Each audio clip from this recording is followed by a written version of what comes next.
Yeah. Good evening, everybody. Welcome to Twilight Tuesday with our persistent campaign of Twilight Malediction. Good evening, everybody. A Welcome rhyme to of the Frostmaiden campaign. Sorry, the stream was on the other computer monitor. I am Manny, aka GrowedUpGeek on all the social medias, your host and dungeon master this evening. Big episode to get through today, so we will jump right into character intros. We will meet characters in our great game. We'll go quick recap of last week and jump right into it. Let's begin with our humble cleric, Kelroth. And Dustin, tell us about your cleric, buddy. My name is Dustin. I am playing Kelroth. He is a half-elf cleric of the life domain, so he is a healer, mostly, and is a bit of a pacifist. He's not really into harming others, at least at this point. Open for character growth. Love it. All right, next we will go to Lewis. Tell us about Baldr. I am Lewis. I'm playing Baldr O'Fonders, who is a court Asmar, and he is a monk ready to, prove that his training has been, not for nothing. All right, well, don't talk about it, be about it. That's right. Fantastic. Sliding over to the left, let's go to Tenta. Tell us about Jaatuuli. Jaatuuli is a lizard folk barbarian worshipper of Cryovane, and he's out to prove that his ways are effective, and he wants to stop the curse to enable his people to thrive. Yeah, I'll say you live here, so this is kind of a thing. Yeah, I'm clearing out the homeland right now. Yeah. Saving the motherland. Fantastic. All right, and down in the bottoms, finish up at least height-wise, but first in our hearts, biggest in our hearts. Landon, tell us about Orryn. I'm Landon. I'm playing Orryn Glittergem. He's a rock gnome artificer who has had a lot of fun experimenting with different infusions and little inventions. As you'll see today, he keeps growing his list of tools, and he's excited to go. He wants to get onto some of these little side quests today. Always likes an adventure. Friends are the ones you make along the way. All right, awesome. Once again, I am Manny, GrowedUpGeek on the social medias. I your host, Dungeon Master, and I will be playing everybody else and apparently a proliferation of dwarves. Probably should have looked into that before we started. All right, let's do the recap. Last week, the party returned from their epic rescue of the fairy family in East Haven. Returned a cursed or enchanted cauldron to the speaker there to empower the people. By the next morning, the party passed on a second seance, despite Ronaldo's insistence that the one prior had gone well. Participated in something of an arrest of the guards of East Haven taking on the cult of Orryn. The party went to help. They apparently wanted no help, and the parley left, as possibly they were about to burn the building. They then went to Bryn Shander, returned the battle hammer iron to the dwarves at the smithy there, before heading to Targos, where they met Kessel's brother, who came to an exceptionally unfortunate end by the hands of a mysterious drow.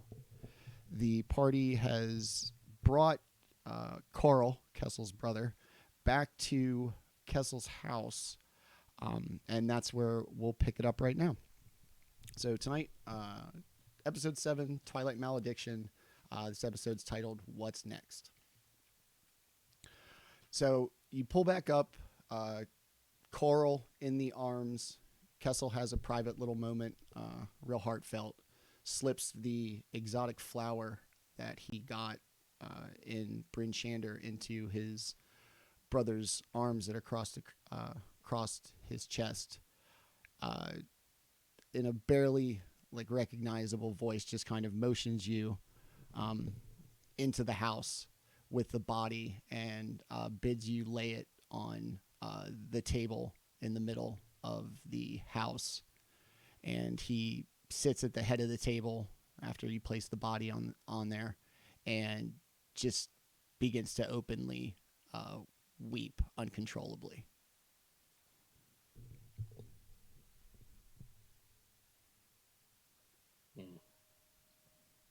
Your brother has passed to the other side.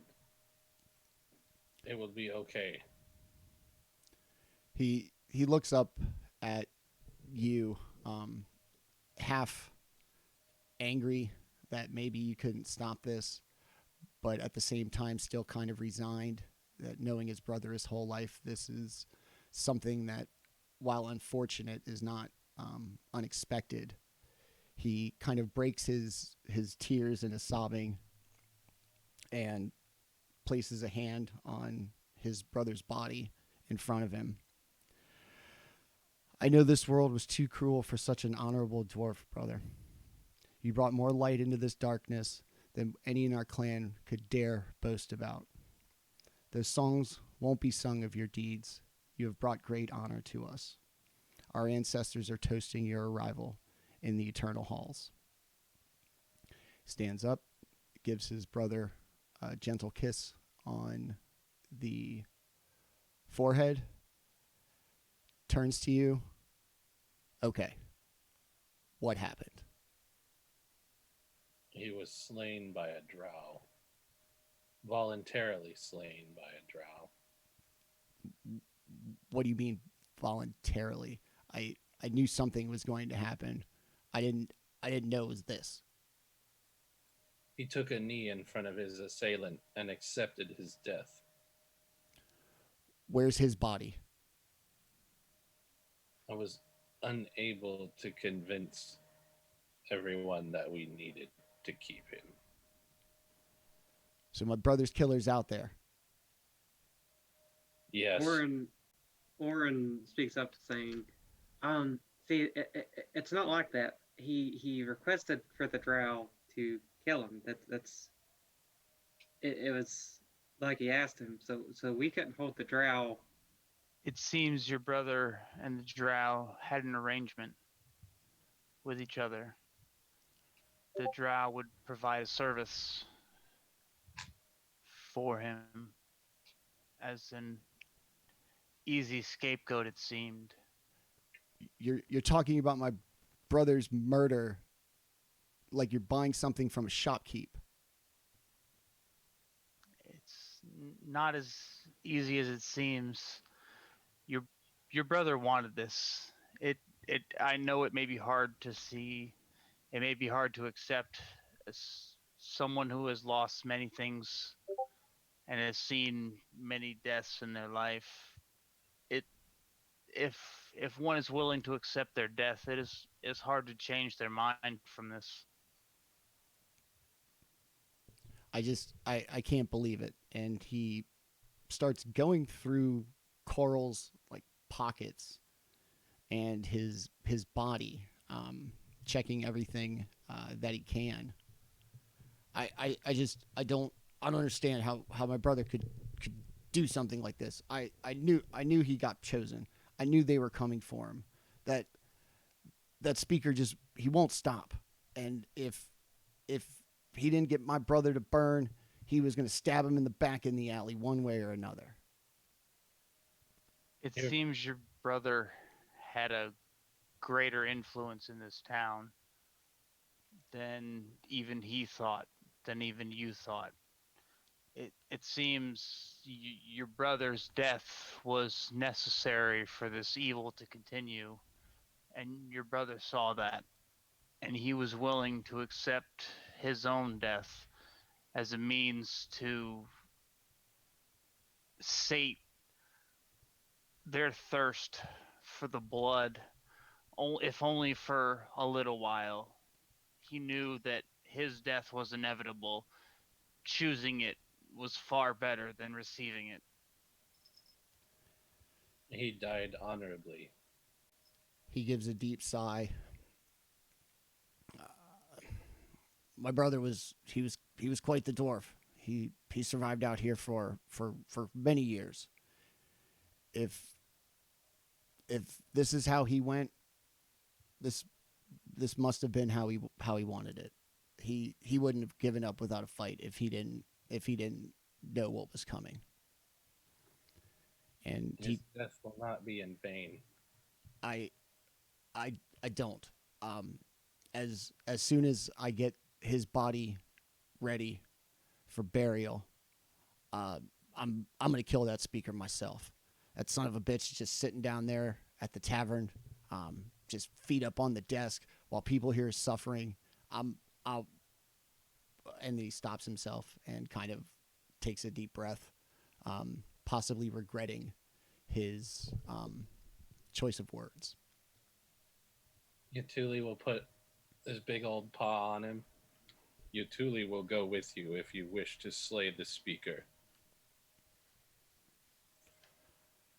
I think. How about this? I'm gonna get Trollsbane in here. See if we can work something out. He's the law around here, and this might be good for the people. Go down to the bar, check it out. After I find Trollsbane and get my brother ready, I'll meet you down there. Blood for blood.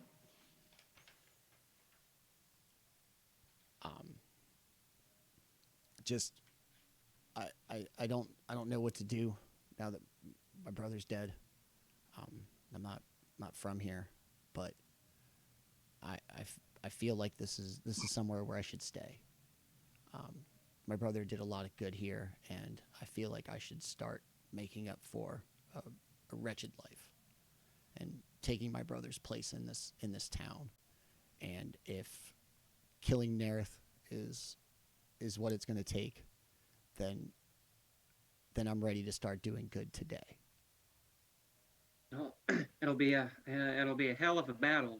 I'm sure there's plenty of soldiers around town. So if you want to assassinate him, I say hit him hard and then make yourself invisible. All right, not much of a fighter. You've seen me walk, but go down to the tavern. He never leaves. Go down there and see if you could figure something out. If we can really do this. I don't want this half-cocked plan and suddenly we're fugitives.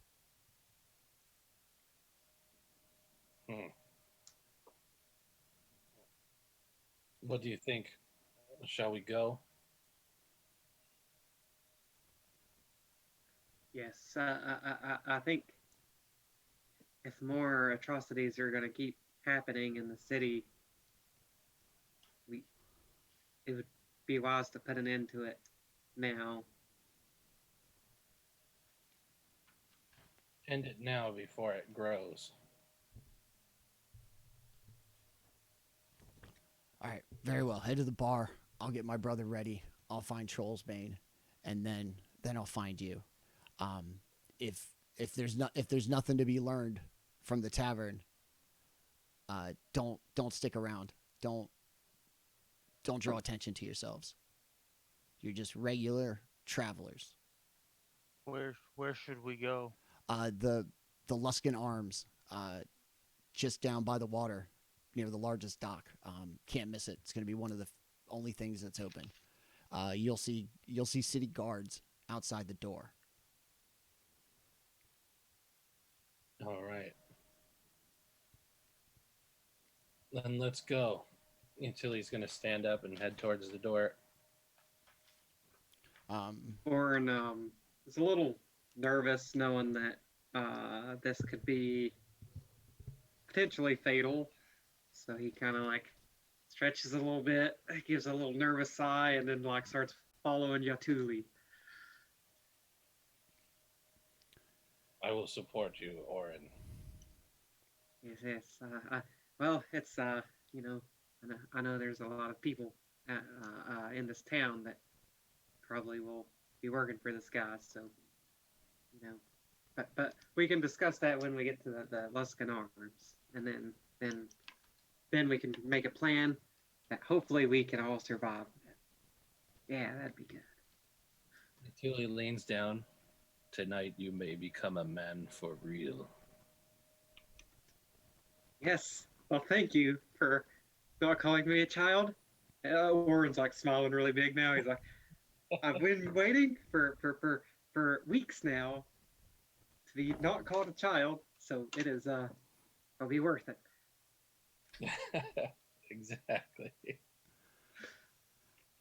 So you step out of Carl's house into the street, heads towards the water, make your way along the docks, and everywhere you go, the town looks almost like abandoned. You see little flickering of lights from within windows, but there doesn't look to be any footprints or paths beaten through the snow.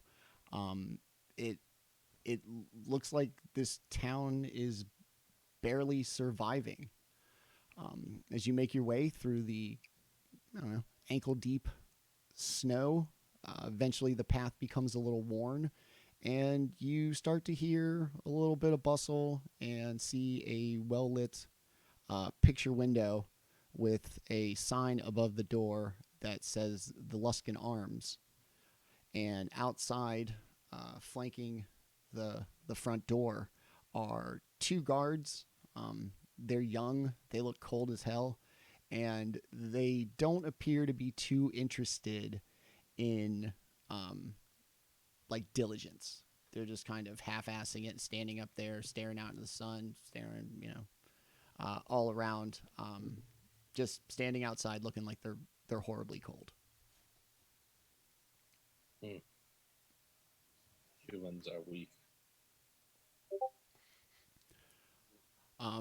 As you kind of walk up, they kind of straighten up and look official, do their best to not look like they're freezing, and don't seem to give you too much trouble. You look like just the only people they've seen out in the streets in a little while. All right.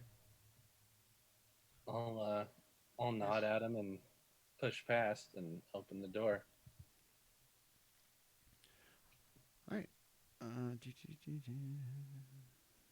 Jaatuuli's not the leader, by the way. Jaatuuli's just the meatiest and is okay with going in first. Put your biggest foot forward. Got you. Big old lizard foot. So you walk into this bar. It's very big. There's only a small little fire and like a cauldron over it in the middle. There are fireplaces, but none of them are lit. At the bar, there are two more guards, a little older, a little more muscular. And then at a back table, there are four guards that look to be in really good physical shape. Their uniforms are pretty clean. Their armor seems pretty polished and not dented or have need of bad repairs. And behind the bar is a tall, middle-aged, balding human with slumped shoulders who hasn't even looked up since you came in.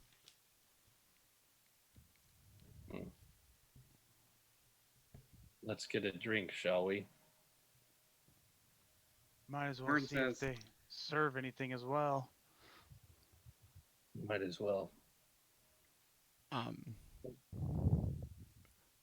The man looks up.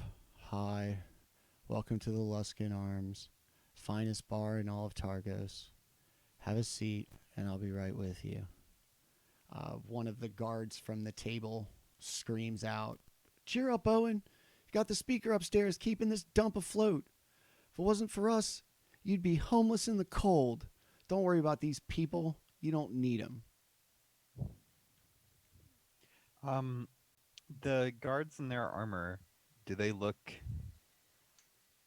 like religious? Is there anything symbolic about them? Do they look like they're from the cult? It would have the coat of arms of the city of Targos on them. They don't seem to be in like great condition, as if they're well maintained. They seem like older pieces that have been maintained over time. Kind of cobbled together. The guys outside are basically in like a leather jerkin, no big deal. The two at the bar are in like a chain shirts, and then the ones at the table seem to be in a little more kind of like splint mail and chain mail, designated probably levels within the city guard. But all of them seem like city guards. Who was the one who yelled? Was it one of the city guards? One of the city guards, giving the bartender a hard time. Okay. Do we want to sit down like at the bar, or do we want to find a table? We'll go with table. Table close to the guards, so I can stare at him. Okay. Orryn will run up to the bench of the table and climb on up on it. Put down some like cushion to give him a little boost up to the table part.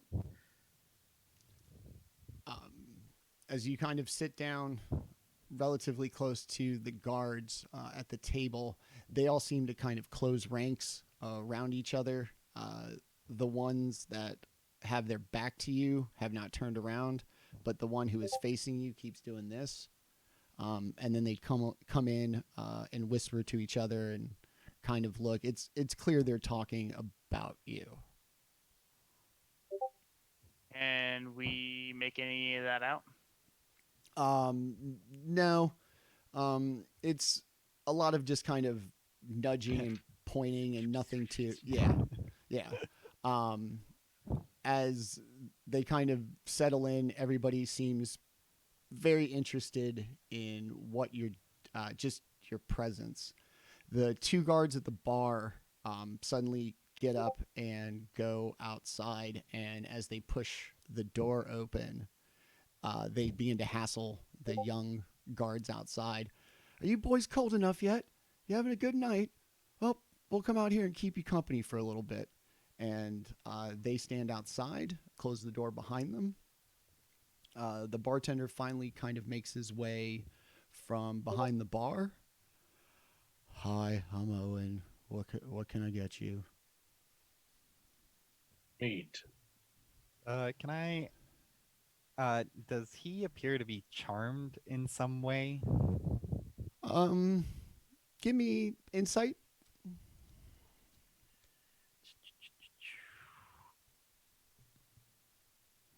Natural 20, so that's a 26.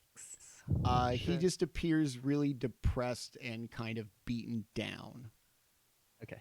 Just from what you would imagine is probably the constant abuse of the city guards. Okay. Does it appear that all the guards are like? Does it appear that like, okay, so these guys that are in the nice armor, they seem to be okay. Did the other guards seem to be all cool? Sorry, I misunderstood something too. Did the guards with the fancy armor, did they go outside, or was it the other guards? The other two. Yeah, the ones in like Okay. the chain shirts. So the other guys are still just like watching us. So there's or talking about us. Yeah, there's 4 outside, the 2 that were posted at the door, the 2 that just went outside, and now the 4 more senior, competent-looking ones at the table, a little bit away from you, not immediately next to you. I guess by a set of stairs. You are going to be between them and the stairs. Okay. They're going to be in like the back corner. You're going to be kind of in the middle. The stairs are up in the opposite corner from them, and then the front door is in the middle. I couldn't find a good map for a tavern. Like, I could not. I tried. I'm gonna talk to this innkeep or whatever. I'm gonna say, hey, I heard that there's what's his name? Speaker Nareth, yeah. Nareth, that he comes to this fine establishment. We're not from here. We're sort of adventurers, swords for hire, if you will. We were hoping we might see if he needs any help. We're looking for some work. Would you perhaps be able to ask if he's Owen seems quite attending anyone? Owen seems quite taken aback by your question and subtly tries to give you like a head nod towards the guards who have grown absolutely silent and are now all very much looking at you. Okay. I mean, I will Owen just say, Owen lets out like an awkward laugh. Ha ha ha ha ha. You merchants and your jokes when you come through here, pretending to be adventurers. It's great. You know, figured it would get old after a while. So what can such fine salesmen like yourselves do this evening?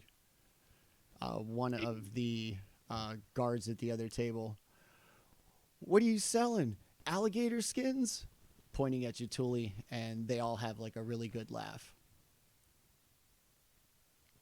Jaatuuli looks over at him and bores a hole in him. no, we're looking for work. We are sales and work, so to speak. We heard that there's a speaker here. We've been to some of the other towns and provided them some help. We were hoping to maybe do the same here. Well, for a little coin. I don't know if Speaker has anything. I could maybe find out. He is upstairs in a room with just his lieutenant right now. And I mean, yes, let me get you some drinks, maybe a little something to eat, and I will go see if the speaker needs anything. yeah, sure, that'd be great. Fabulous. What can I get you? Me. I mean, I'm not hungry, but maybe a drink would be fine. Okay. All I really have is the ale. It's the only thing the speaker drinks. We'll give it a try. Very good. For you? Orryn thinks he probably shouldn't get some ale at this moment. He thinks it'd be a bad idea given past experiences. One milk. Just in case the Yes. seance breaks out again. A juice box. Yeah, one juice box, please. Do you have juice box? Yes. Tropical fruit flavored. I believe I have red and blue. Oh, blue. Oh, Blue. Sunny D, all right. Blue's depressing. Everything's fucking ice around here. And for you, he points to Baldr. Any sort of food you have. Stew's in the pot. I'll get you some bowls. I'll take some of that, and I guess a glass of this ale. Very good. And for you, my big friend? 2 soup, 2 drink. Very good. I'll be right back. He turns on his heels, and as he does and goes to walk away, one of the guards sticks out their foot and trips him. Owen falls, crashes pretty hard into the bar stools, stands right up, and for the first time you see this not depressed, sad, defeated man, but this like caged wild animal. One of these days, I swear to God, all of you are going to pay. This town is over this. This is unnecessary. You're only here because of him. He's a fucking thug, criminal, and a fraud. The guards all stand up quickly. Careful, Owen. Not for him. We move his office. We burn this place to the ground. Then you'll have nothing. You get these merchants their drinks. Shut up. And they sit back down. go back to their conversation. Jaatuuli's gonna look over and whoever's sitting next to me. Jaatuuli thinks these guys are assholes and would gladly split their skulls.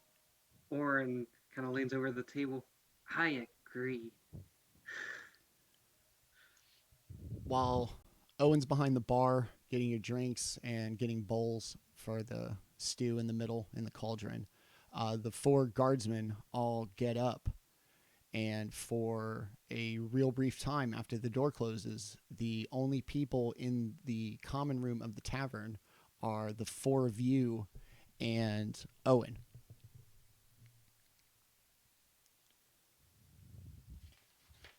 He finishes grabbing your drinks and the bowls, realizes that the guards are now outside. He comes over, rushes over. You guys have got to help me. We can't take this anymore. We will What? How? clear the way to Nereth. As you're talking, the door opens back up, and the 2 kids that were outside when you got here are finally allowed in to warm up by the fire. You can hear the other 6 kind of outside laughing in the night as the door opens and the 2 new ones come in. They're standing over the fire where the cauldron is, and the second they come back in, Owen stiffens back up, dutifully puts your drinks down, gives everybody bowls. You're those adventurers, aren't you? Orryn gives a nod. All right. Stay here. Watch them. When they're all outside, I'll bar the door, go upstairs, and get him. And then he just Orryn he just walks away. Doesn't even let you finish. Goes back behind the bar, pours 2 more ales for the 2 kids that were outside. And as he's doing that, the original 2 that were at the bar have now cycled their way back in. And the 4 of them are now sitting at the bar, kind of sharing an awkward laugh. I'm going to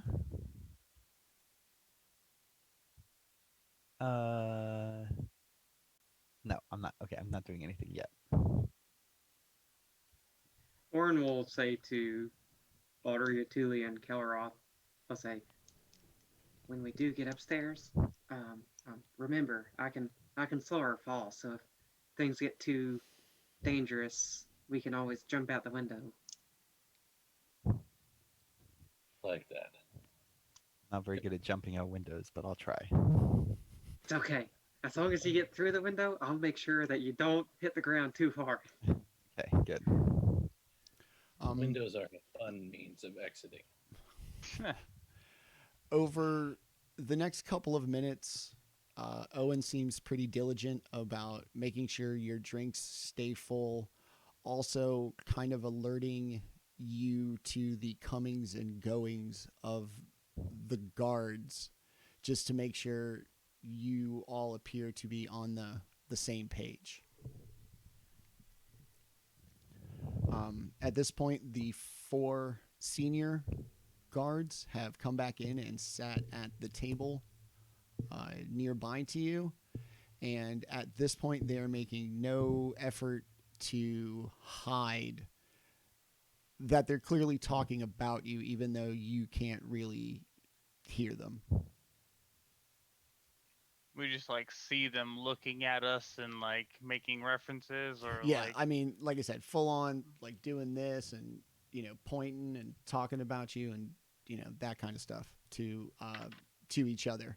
And the one whose back is towards you keeps like turning around and not even, just looking. You say, don't turn around, and people go, huh? He's that guy. Billy's eyes are just burning right now, knowing that that's happening, but he's not going to look over there.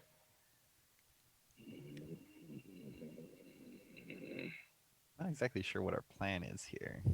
As soon I'm gonna turn. before you'll see the plan. It's on. I'm gonna turn over to the guards since they returned.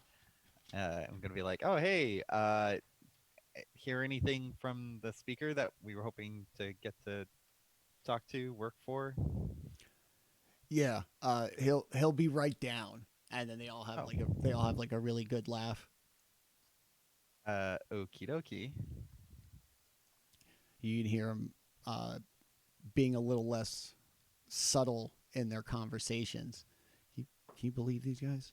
Like, who the hell do they think they are?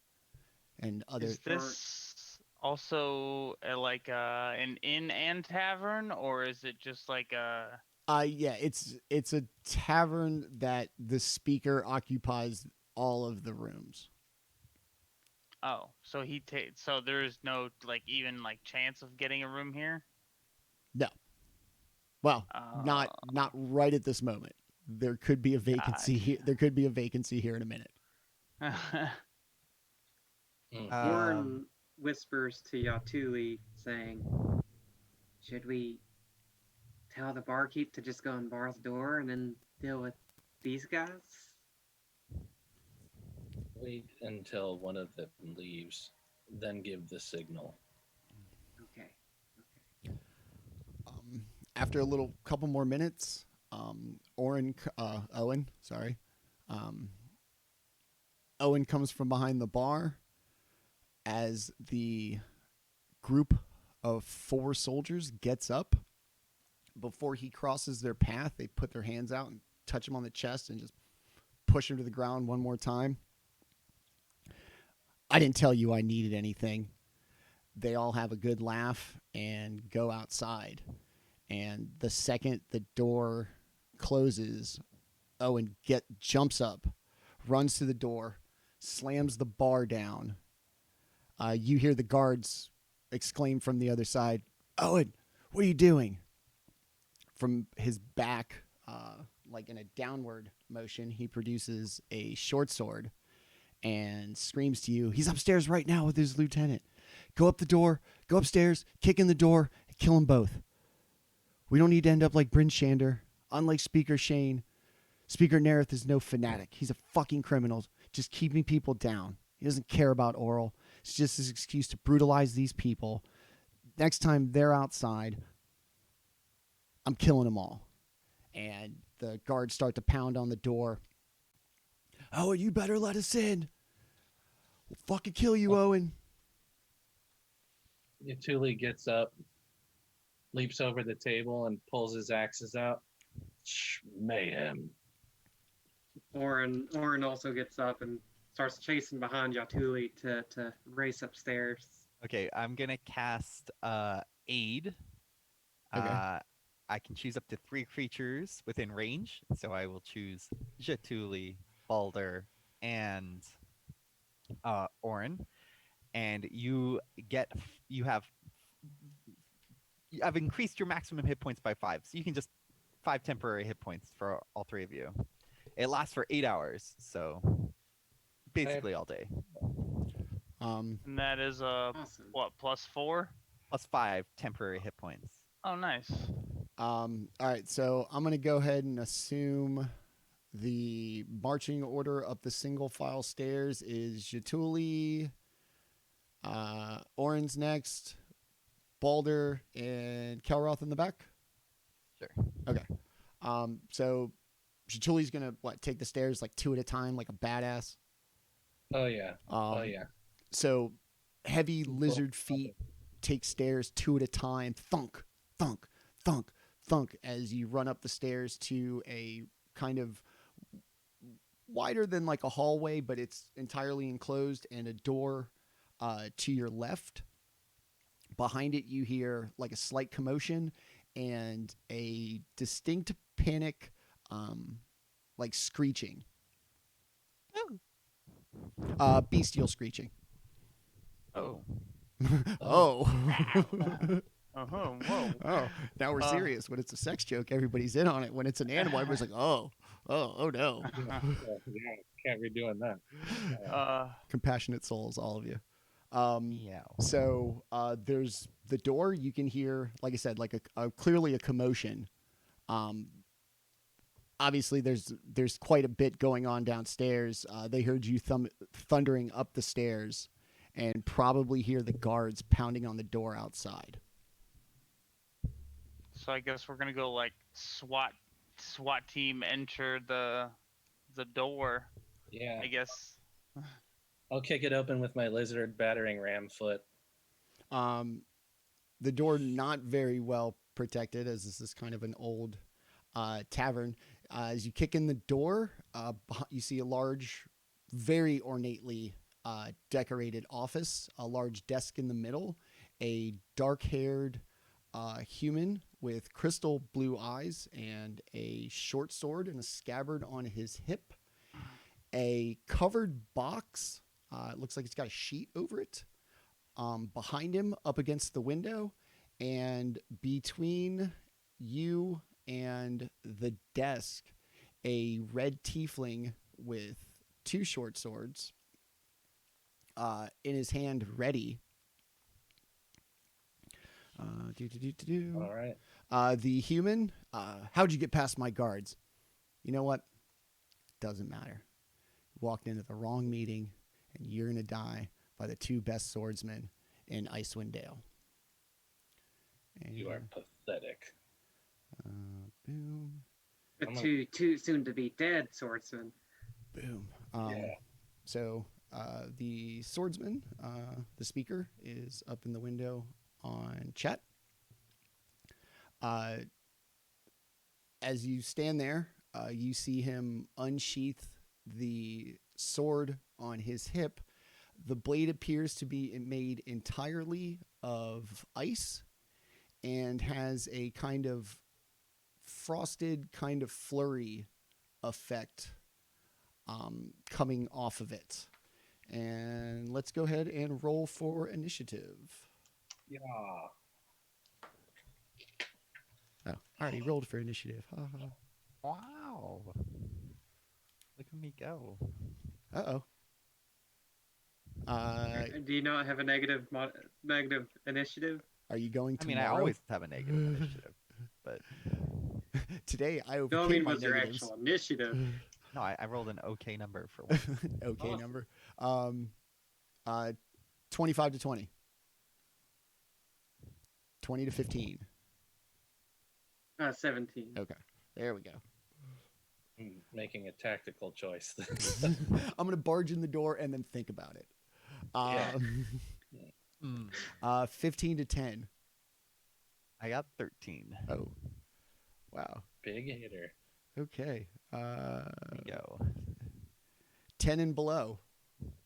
I got 9. Also got a 9. I'm going to go ahead and assume Baldr's dex is higher. Yeah. I'm at Probably. +3. I don't know where you're at. You got a 3. I got a 3 too. Wait So- a minute. Let me double check that instead of just talking out my butt there. +2. You go first. Okay, Lieutenant and... Soften them up for the Jaatuuli killing blow. All right.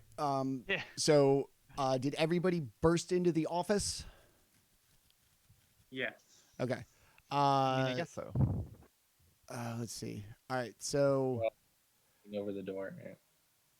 We will burst in like Power Ranger style. you guys gonna fan out into Yeah. formation? Yes. Yeah. Awesome. But why Power Rangers? Gotta be the Ginyu I'm Force. too old for Power Rangers. I mean, fair enough. too old for The Ginyu Power Force is like a Power Rangers, basically. Oh, yeah, I'm Um, just kidding. So, if you guys are lined up, how are you guys gonna be arranged for coming? I in? guess I'll just stand in the doorway. Okay. So I not quite enter the room, but like Probably I'll close. go into the left when I go in. Okay. Jaatuuli. I'm standing in the direct center, staring right at them. Okay. I guess Orryn will take the right side. Okay. Cool. Boom, boom. fireball. Baldr, Now they will use Jaatuuli, fire. They're ice wussies. Orryn, Yes. Nice. pathetic. Okay. And then, so as you barge in, the tiefling is going to be 5 feet in front of Jaatuuli, not the square in front of him, but the immediate one behind that. And then the speaker is going to be, 15 feet from Jaatuuli. Orryn, depending on how far away you are to Jaatuuli's right, you or whatever. Which side are you on? The right? The right. Okay. Yeah. You're going to be anywhere from 15 to 20 feet away from the tiefling on this side of the desk, and Orryn is first to act. Was there a third enemy, or was it just No, the two? just Okay. the only thing that you can see aside from like office decor is the covered box in the window, the speaker, and his tiefling lieutenant. Orrin's gonna cast Fairy Fire, starting at the tiefling in front of Jaatuuli, and it's a 20-foot cube, so I guess it'll go 10 foot to the right, 10 foot to the left of that tiefling, and all the way back. Okay. Then you're going to end, if it's a 20-foot cube, you're going to end up getting both of them. Awesome. And if there's any invisible, they assuming they fail their saving throw, they also. Okay. It's a DC 14 dex save. Dexterity. The tiefling is going to fail, and Yay. the speaker also fails. Yay! Attacks against them have advantage. It's concentration. Attacks against them have advantage until my concentration's broken, basically. for 1 minute. All right, cool. And they can't go invisible. Yeah, and Right? if they're invisible, they still show like they're outlined in light. So All All right. right. Awesome. Describe to me what your fairy fire looks like on them, since they both failed their saves. So I've never been able to think of a good like invention for an artificer. So I guess this is just going to be one of the magic spells that Orryn learned from Sindri, and it's going to be a bluish light shining from them, blue like the ice cold north, like a light. The speaker is going to take notice of his sudden blue glow and to have a slight little chuckle. Blue, do you see these eyes? Do you know what I get, what I believe in? Look at this sword. And he laughs again. Orryn says, "You'll especially be liking blue once my friend here gets close to you," pointing to Jaatuuli and Baldr as well. All right, Kelroth, next to act. Okay, I'm have options now, but like, I don't know if I want to use any of them. I like spell guys are slots. I don't want to use them. Yeah, I know. I'm like, I don't know what these guys can do. I'm just gonna hold a cure wounds or a healing word. I don't know. I'll just hold cure wounds. I'm gonna heal somebody if because if they end up being really powerful, so I'm standing in the door. I'm blocking the way. I got my shield out, and I'm holding a cure wounds Okay. in case they are really scary. All righty. Ready to go, ready to have healing. Baldr, next to act. All right, so I went over to the left, and you said the tiefling is closest to us.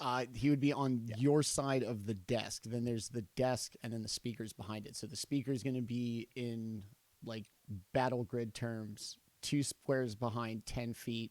There's 5 feet between the lieutenant and Jaatuuli. Okay. So I kind of want to move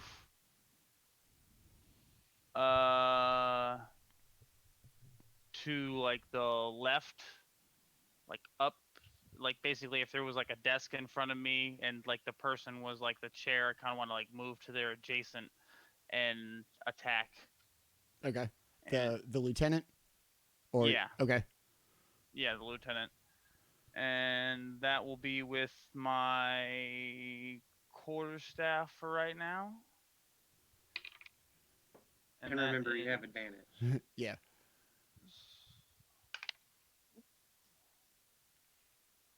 All right, so that is a dirty 20. Yeah, that hits. All right. Dirty. And then that is 5 points of damage for that. And having connected, I'm going to try to hit with an unarmored attack. Oops, sorry, wrong one. Watch out, kitty cat. Oof, that one. So, what about a 8 to hit? After being stunned by the blow from your quarterstaff, he seems a little more prepared and sharply parries away your unarmed strike attempt. Okay. Feels a little embarrassed. Took a good little blow, nothing too serious, but he's upset. He let one get by him. Anything else? No, that's it for right now. All right. All right, big boy. Have at it. Jaatuuli starts to rage, lets out a wharf when he finds a dead body noise. You must fight with honor. Rushes up to the lieutenant and gives him a slash with each axe. So here we go. I got a 23 on the first axe. Okay. And a 20 on the second axe. Both hit. All right. Thank God for the aid or For whatever. the advantage. Advantage. Yeah. Oh yeah. Fairy fire. Because I'd have done missed both times. So let's see. That is 11 damage from the first axe and 5 from the second. So 16 damage to the lieutenant. Probably a more formal styled fighter than a raw brute. You come in furiously swinging your axes and manage to clip him a couple of times in the gaps in his splint mail. He's taken aback, kind of wipes the blood off of from his armor, and he's going to come right back at you. Okay, go ahead. Sorry. Sorry, I wanted to make a dash action as a bonus. Oh, wait. Isn't rage a bonus action? Yes. Rage Okay. is a bonus But action. if the barbarian can do half of their movement as part of the rage too, with All right. Tasha's cauldron and everything. I'll be fine. I'll be fine. Okay. All right. So Sorry. he's going to come in Sorry, with his two long swords, clearly looking for vengeance. He is going to a dirty 20 to hit on the first one, Yeah, for sure. and 21 on the second one. Well, fair is fair. All right. And then, oops, that is not a D8. Good job, Kelroth. 6, 10. You're going to take 13 points of slashing damage before your mitigation from rage. Okay. Before mitigation? Yeah. So 6. half each. Yeah. It's 13 all day, so 6 because you round down when you for fractions. Yeah. Okay. So you in the end you're going to take 6 6. of slashing. I laugh at him. He seems to kind of be into the sport of this and seems excited by the challenge. The speaker is next to act. He's going to kind of survey everything and do a little arm flail, and poof, he's going to disappear for a quick second.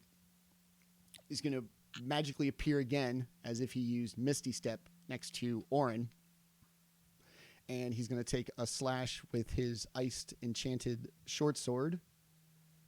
That's going to be a 21 to hit. That's the hit. And Owie. a 19 to hit. Yeah. Yeah, it hits. Suck. 2 double They're chop. cheating. Look at these guys fighting back. It's not fair. You are going to take 11 points of damage. Awesome. So DC 10 Constitution save then? Why, really? Yeah, for my Oh, concentration. oh, Jesus!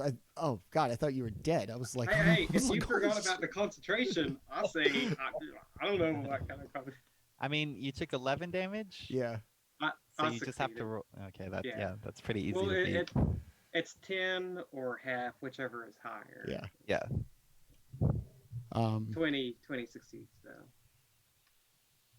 Did you make your? What do you have? Yeah. Okay, you made it. Easy peasy. Okay, cool. So despite his slashes from his ice swords, you maintain concentration on the fairy flyer. He keeps his glow, much to his surprise. Yeah, so that's going to Orange be it. sticks his tongue out. He threatens your tongue with his ice blade. Rip that tongue out of your mouth. Orryn, next to act. Orryn is going to pay him back. So here's the thing, real quick, before I act. We didn't have a long rest, so I didn't get the level 3 benefit. Can I use an attack from that, or? Yes. Okay. Yeah, because like I said, just because of the timing of everything when you guys leveled up, I could have leveled you up before. So yeah, we'll assume that your level up came with, I guess, the equivalent of a long rest. Orryn says, well, better now than ever to test it, and punches forward with a in his palm. There's like a little device in the palm of his hand, and punches towards him, and it creates a sound burst towards him, and it has advantage. So that one would have missed. 18 to hit. Yes, 18 does hit. So it deals 6 points of thunder damage, and he has disadvantage attacking anyone other than Orryn. Wow. Okay. All right. Everyone but you. So if he Everyone but me. okay, so he wants to keep. So if he attacks me, he doesn't have disadvantage. Cool. Well, he does because of the. No, we have advantage against him. Oh, okay. Yeah. I was like, My bad. starting to get complicated. 2 steps forward, 2 steps. All right, awesome. So, you have this thing in your hand, and what? It's just like a basically blast of sound. creates a disorienting. Yeah, it's like a directed disorienting blast of sound that will, like, kind of be like a flash grenade, do thunder Okay. damage to him. All right, and, handheld flashbang. Kind of, yeah. Dude, Yes. changing my opinion about artificers every day. Fabulous. All right, Kelroth, still standing in the doorway, holding his action. Do you want to use that action before your turn now, or? No. Okay. Nobody really got that hurt or Okay. anything. I was saving it for like an emergency if they like did something crazy. What's the turn order? It goes. From the top of initiative, Orryn. Oh no. So next After next you, is Me. yeah, Baldr's after you, and then Jaatuuli. and then Yeah. Jaatuuli. them. Yeah, it's Okay, all okay. 4 of you guys, then the 2 enemies, and then back up to Orryn. Okay. I will cast command on the tiefling. That's since 2 of you guys are closer to him, and I am going to command him to grovel. Okay. Let's see. Wisdom so he save, needs yeah. to make a wisdom save of 14.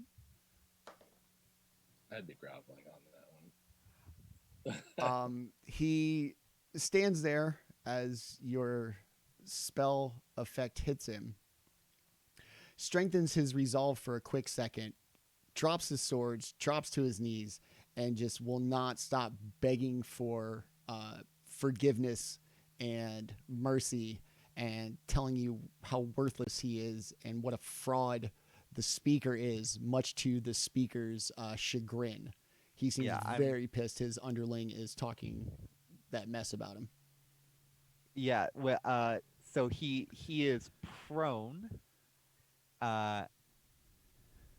Yes, he is prone. Yeah, that's it, I guess. So Okay. he's prone. So But that also means wastes his advantage. turn. So It ends his turn, but it's not his turn, so that's Okay. fine. And well, then we'll end his turn when his turn gets. and how's that work? At the end of his turn, the beginning of his turn, he gets to make another throw or another save, or So it lasts one round. So like when it's his turn, he's good to go. He can do whatever he wants. He's Okay. just on the ground now. okay, and that's it. One round, and then he's back up. Yeah, Okay. because it says it's weird. The context of the spell says then ends its turn, but it's not his turn, so it's kind of It'll just- confusing. Basically, he'll take one turn groveling, and then Yeah. he'll be done with it. Okay. Cool. That seems really strong if that's true. I Yeah. didn't see it as like a stun or anything, but anyways. I mean, it's going to boil down to what your command is. Fair enough, Is yeah. basically what it comes down to. Yours was clever, so that's basically what it becomes. Yep. Okay. So That's it. Yeah. Yeah. And I'm gonna make sure I'm just standing in the door. I'm like occupying the space of the door, Yeah. and I've got my shield. So like, if anyone tries to like run away, I'm gonna block them. yeah, I was going to have the speaker misty step behind you, but you can't get past you because of the door. So all right, so he's now groveling. Short swords still within reach as he's kind of just a muttering, humbled, sudden mess on the floor. All right, Baldr, next to go. He's going to be at the ground. He's going to be at your feet. Yeah. Yeah, Okay. basically, he's gonna be basically like be groveling at my feet, and I'm just gonna like look down at him, and there is no mercy for you. And then Oh please! Sorry. Oh please! Okay. Oh please! since I already have advantage, this will be like an unarmored attack against him. Okay. For people that are prone, you get a plus to hit them, right? Well, we It's- already it's have advantage, advantage. but you It have gives advantage. advantage, but we already have advantage, so it doesn't matter. Super I'm double still secret losing 3.5. advantage. All right, so that is a 21 to hit. Yes. All right. So I'm going to spend a key point, and he needs to make a DC 14 strength save. Not gonna do it. All right. So I am going to attempt to punch him through the floor, very anime style. Like I'm going to use pure bludgeoning force from my hand and just exert down on him. Since he failed to save when I hit him, he is going to be pushed up to 15 feet away from me if it's possible. Okay. We'll call the So- 15 feet the force to put him through the ground, or through the floor, and then the So rest if I of it. do enough damage, so he'll go through. Yeah, we'll see what you do. I'm curious. All right. I mean, so you're giving it'll him an be escape route. it'll be 3d6 plus my. All right. So that is 7, 11 plus. So that is 14 points of damage. All day. Yeah. So you're gonna hit him real hard. As he's groveling down on his knees, the force you exert on his back into his knees, is going to like push one of his knees out and kind of make him fall awkwardly on his knees. As a result, his movement speed is going to be slowed by a little bit from the impact and how he kind of landed on the ground when you hit him. All right. Well, I'm gonna. Yeah. That's it. Okay, cool. Jaatuuli, Bam. you two have a now hobbled tiefling in front of you at your feet, and the commander's still, he's going to be to your right, standing over Orryn. Okay. I'm going to go ahead and put 2 axes and a bite into the tiefling. Okay.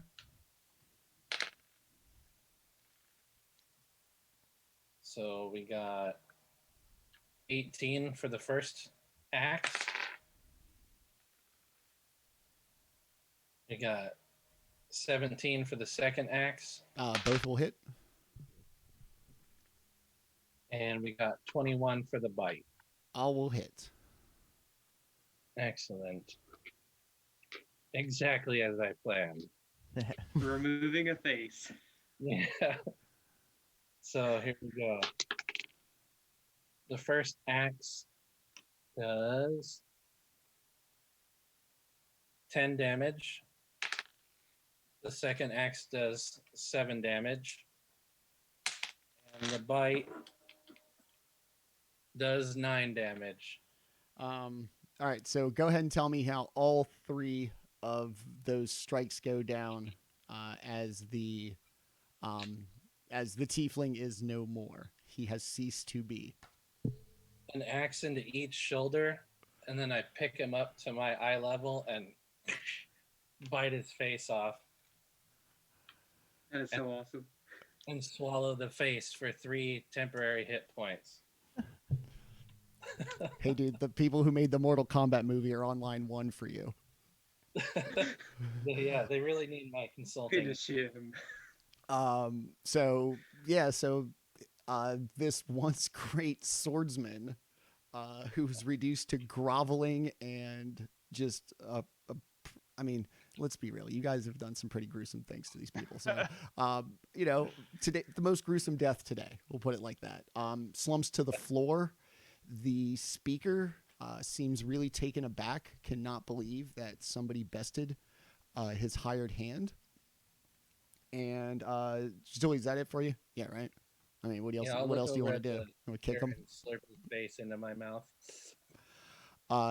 The speaker's eyes grow an even deeper, almost artificially blue, have a glow to it.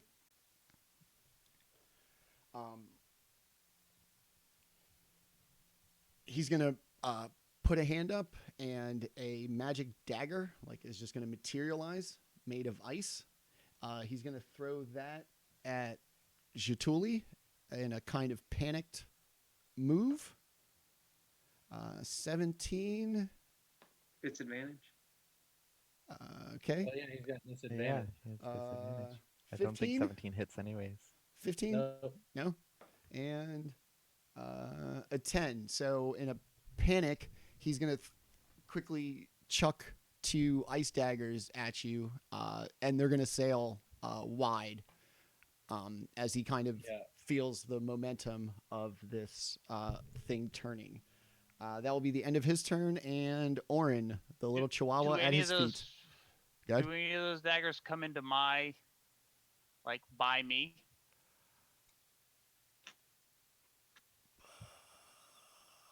I don't know if you want to catch those. Those are icy. That's okay. Yeah, they might not be physical. They're magical. Yes, it will enter your adjacent square if that matters. Does it have to be? Does it have to be in yours, or can it be an adjacent one? I guess it. Oh, never mind. I gotta be hit by it. I'm gonna say it has to be thrown at you. Yeah. I gotta be hit by it. Okay. So yeah. All right. Yeah. So he's gonna throw his 2 panicked ice daggers wide, and give it up to Orryn. at his feet. Orryn, very happy that his experiment was a success. He's going to go for the punch again, right? To cause the vibrations that cause his bones to just like rattle. He's going to go for the Go for the knee. knee. And 20 to hit. Yes. Awesome. And that will be a 7 thunder damage. All right. Awesome. So for the second time, does everybody hear it or just him? It's thunder, so I would imagine it makes. I know you can like direct sound physics. I try to think of a good way to explain this. I would imagine it'd make enough sound like that they could hear it, but not obviously be disoriented by it. Okay. Yeah. So Probably he's gonna loud. kind of take. His head seems a little foggy from the loud noises that is clearly trying to shake him. Is that it? Yes. Awesome. His kneecap explodes. I'll bite your bloody kneecap off. All right, Kelroth still holding strong at the door. Yeah. What are you gonna make this guy do? Wash my car. I got a guy with a sled who needs to be washed. I just, I'm gonna look around at the group, and I'm like, I'd be a lot more effective if you guys, weren't so good. There's nobody to heal. Not really. I'm gonna.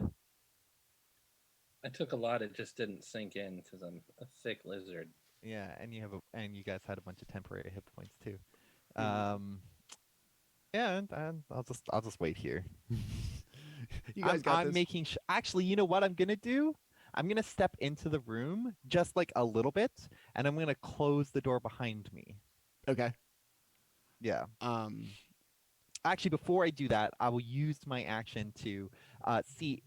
Can I hear anything coming from downstairs? Does it seem like the door's holding? Does it sound like the guards are coming in? You do not hear like the clang of steel or anything coming from downstairs, and Okay. no real commotion. But aside from that, you are all unsure of what's going on with Owen and the guards. Yeah, okay. I'll step in and I'll close the door so that so he has a difficult, and I'm gonna guard the door so he can't get away. There's no getting away. No, you got to go through me and the door. Yeah. The speaker's eyes kind of get wide at the prospect of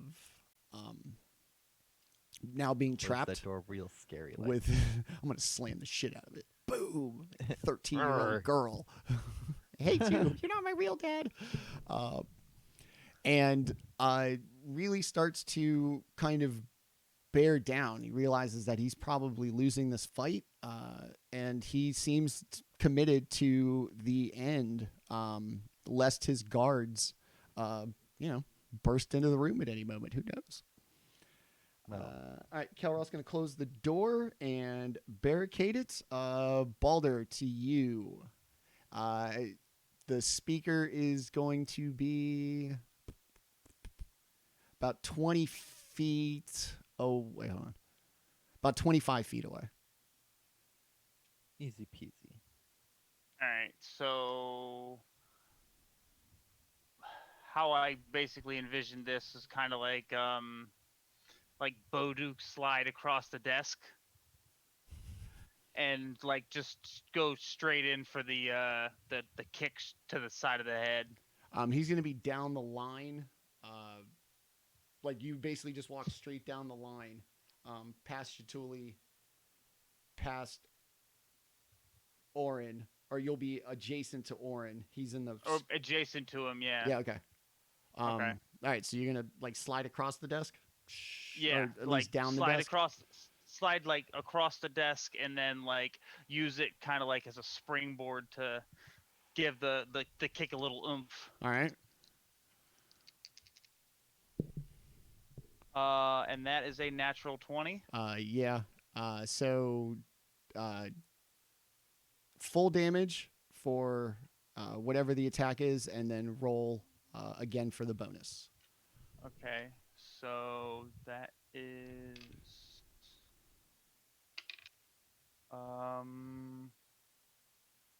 So for the full damage, would that be plus my modifier or just the roll itself? Yeah, whatever it would say. 1d8 Okay. plus 3 would be 11. So that would be that's 14 points of damage for that. Okay. And then having connected on that, I will spend another key point and flurry of blows and attempt to hit him 2 more times. Okay. All right, so that is a 16 to hit, and then 18 plus. So both of those will hit. Yeah, I mean, you see what dude's wearing. Yeah. Man's fighting in a Canadian tuxedo. All right, so that is 8 and 5. So that is 13? 13 more. All right. So 25 all day. Yeah, I imagine a very kind of John Woo Matrix kind of slide, and so very slide across the desk, use one foot to kick off the bottom between the bottom of the desk and the floor, the other foot to kick him in the side of the head, and then having connected, just use his head as a platform and just 1-2 right in the gut. Kind of like a triangle pose, just connecting all points with him. Yeah, just completely blindsided. Not used to fighting without the an unarmed person. He's much more of a swordsman. Takes the blows. Definitely kind of favors the side of his chest. And looks really. He's not doing well. Speaking of which, Jaatuuli, go. All right. Jaatuuli will go ahead and... How close is he to me? What did I say for Baldr? 25? Yeah. 15. It was 20, so about 15 since he was to my right. I will go ahead and dash towards him and leap over anything that could be in my way. And I'll take axe number 1 and bring it at him. So 16 for the first axe. Dice went off the table. 18 for the second axe. Both of them, yes. All right. So, axe number 1, 10 damage. Axe number 2 is 4 damage. All right. You're just gonna wail the hell out of this guy. He's really starting to slow in his defenses and does not appear to be either the great swordsman he purported to be, or could otherwise be in really bad shape. He's going to Misty Step again and appear on the far side of the room, drink a potion, and going to look a slight little bit healthier. Some of the bruises... Huh? He's drinking our treasure. Some of the kind of scratches and bruises on his face seem to have kind of faded away, and he seems to steal his resolve to somehow take on the 4 of you in a foolish errand. So that will be it for the speaker, and back to Orryn. Dude's now going to be about 40 feet away from you. No, wait. I'm going to move. That can't be right. Hold on. I mean, he would have to been like all the way in the corner for it to Yeah, have been. he's literally going to go from one end to the other. Jaatuuli was so the middle he's of the like room. all the way in the opposite corner from you now. Yeah. Because you guys were all huddled up around him. Kelroth's blocking the door, and then he just GTFO'd across the room. So, but that's probably more than 25 feet, correct? Yes. So Orryn will go as close as he can, run up as close as he can, and he says, "Don't forget about my magic." And then he uses his hand, and instead of firing sound, he fires firebolt out of his Oh shit. Whatever, the gauntlet. Okay. I keep forgetting to roll Spanish. Well, 16, that was a hit, correct? Yes. And that will be 2 fire damage, a whopping 2. Based on his appearance and everything, your seemingly disappointing firebolt seems to hit him a lot harder than you would have expected, knowing how kind of potent and accurate you felt at your action. Yeah? Orryn smiles and he's like, I've got it. And we'll yell out, "He's weak to fire." I don't know if anyone else has fire attacks. But... Yeah, so he's going to, actually there's going to kind of like a steam come off of him, and he's going to appear to really start to like sweat profusely now that he's been hit with fire. Yeah. It just fitting in here. All right, cool. Awesome. Anything else? That'll be it.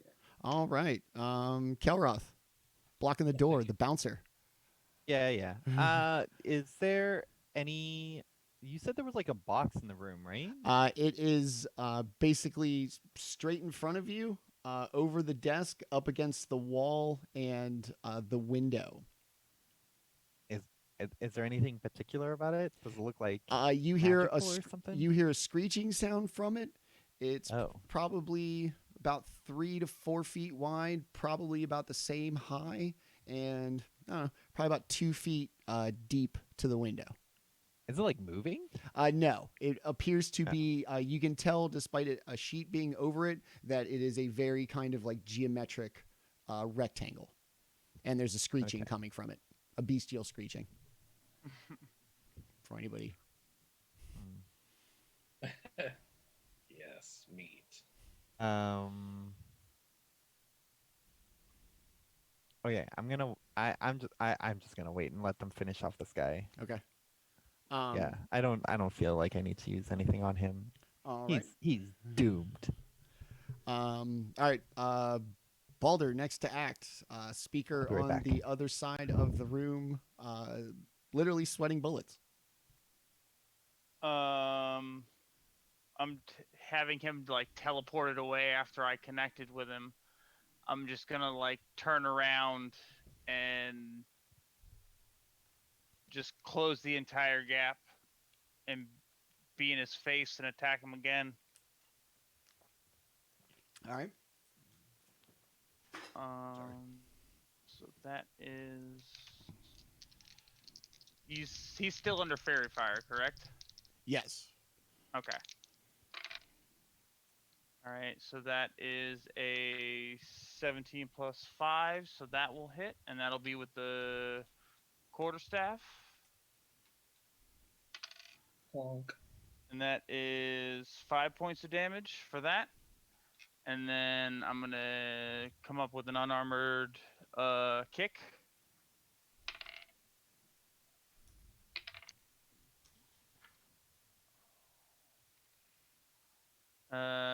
That one's going to miss. Okay. He definitely seems slower, back to probably worse than he was before he drank his little potion. His once picture form of a swordsman seems kind of disheveled and a little kind of slumped and lazy, as he does his best to still seem, the imposing swordsman that he bragged about being.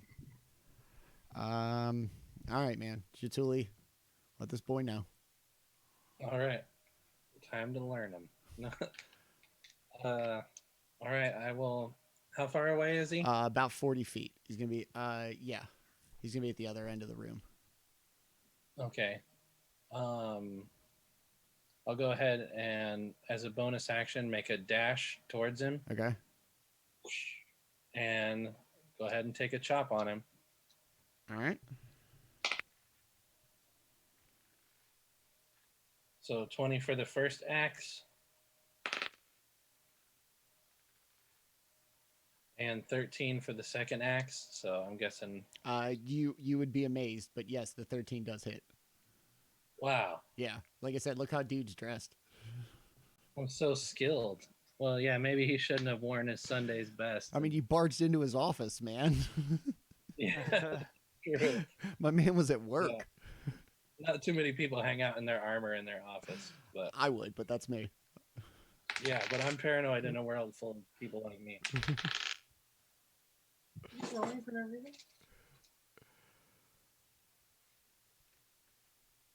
So the first one is 7 damage. And the second one is 6 damage. All right, go ahead and tell me how you do this after taking your mad lizard man barbarian dash across the room. Just ran at him with both axes like that and scissored his head off. The speaker's lifeless Ching. body is going to collapse, and out of his gaping neck hole, where his head used to be, you're going to see steam escape, very similar to the slight flurry that his sword once had, but now that he has passed, it just falls like an icy blade. And as it touches the ground, the wood planking of the floor gets a bit of a frost on it. Noticeable hard crystal ice appears around the sword. Once the room is quiet, you still do not hear the clanging of steel downstairs. Owen seems to have held the door for the time being. The tiefling is still just kind of splayed all out in front of the desk, the speaker in the corner. And yeah, we're going to say combat has been resolved. They are both dead. And what do you guys want to do? I guess since the Loot him. yeah, turn basically just like investigate this room now, see if there's In the speaker's pocket. Hold on, I gotta pull this up. Excuse me. You are going to find a scroll addressed to a Durnal Thanothar. Durnel, capital Tanorthar. The letter is filled out as far as just most revered. Where'd his name go? Durnal Thanothar. No body to the letter, as if he was just beginning to write it. Aside from that, the splint mail, basically what you see is what you get. The speaker also has a small little key on him. Okay. I'm going to take the sheet off the squawking box there.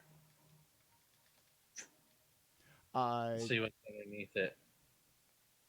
And A kitty. Meow. So in this wooden barred cage, as you take the sheet off, you're going to see what are known as flying snakes. Just literally snakes with wings. And all of them, just at the base of one of their wings, have something clipped between them on their back that looks like you might put scrolls into if you were to use these creatures as like a carrier. Carrier pigeon. Carrier snakes. Yeah, buddy. D&D villains do it right.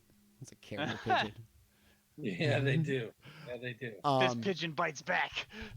Like I said, they seem pretty harmless for the most part. There's two of them. There's a red one and a green one. Now that the cover's off, they keep looking out the window. Yeah. Screeching kind of. I don't know shit about lizards. Non-threateningly screeching. General lizard sounds. Do they have any notes on them? They do not. Okay. The scroll. So finding the scroll, I want to pick it up and look back towards Kelroth, and he has this writing, this piece of paper. Yeah. This might be of some use to us. Yeah. Is there any writing on it, or is it just like? It says it's to someone named Durno Thanos. Thanos. No. Okay. Well, let's take that for now. And then there was a small key too. Does there look like anything in the room, like under the desk or one of the things that might be locked? Well, that was just on the speaker. Yeah, we haven't even checked the tiefling or anything like that. The tiefling doesn't have anything. Just some parchment that doesn't have any writing on it, and a small, like vial, probably about this size, of like a thick black tar, Poison. like liquid. It's poison. It's poison. Okay. Spoiler alert. The key, as you kind of look about the room, the key definitely looks like it may fit into one of the drawers on the desk. Hell yeah! With abandon, I will open the drawer. In the drawer, you find a series of scrolls that look like they've been weathered and outside. They're water stained, they're frayed. Some of them are brittle. All of them addressed to the same person as the blank one that you found on the speaker's body. The worst kind of treasure. All right. Reading. While he was going for the drawer, I want to pick up the sword that he was using and kind of look at it.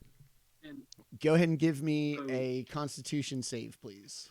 Oh, okay. Picked up the sparkly sword. Not good. It looks so cool, but it's gonna freeze your hand. That's a 17. Oh, that's not bad. That's not bad. Your arm doesn't blow off. Hopefully. It's like in the new Mortal Kombat trailer. Your arm's gonna turn into ice and explode. I was much more excited about the blood that he turns into a dagger and then stabs dude with it. That shit was pretty rad. cool. All right, you're gonna take 4 ice damage, Ow. Okay. and you are going to hear this old woman's voice. Gnarly. Are you one of my devout? Have you proven yourself the cruelest in the land?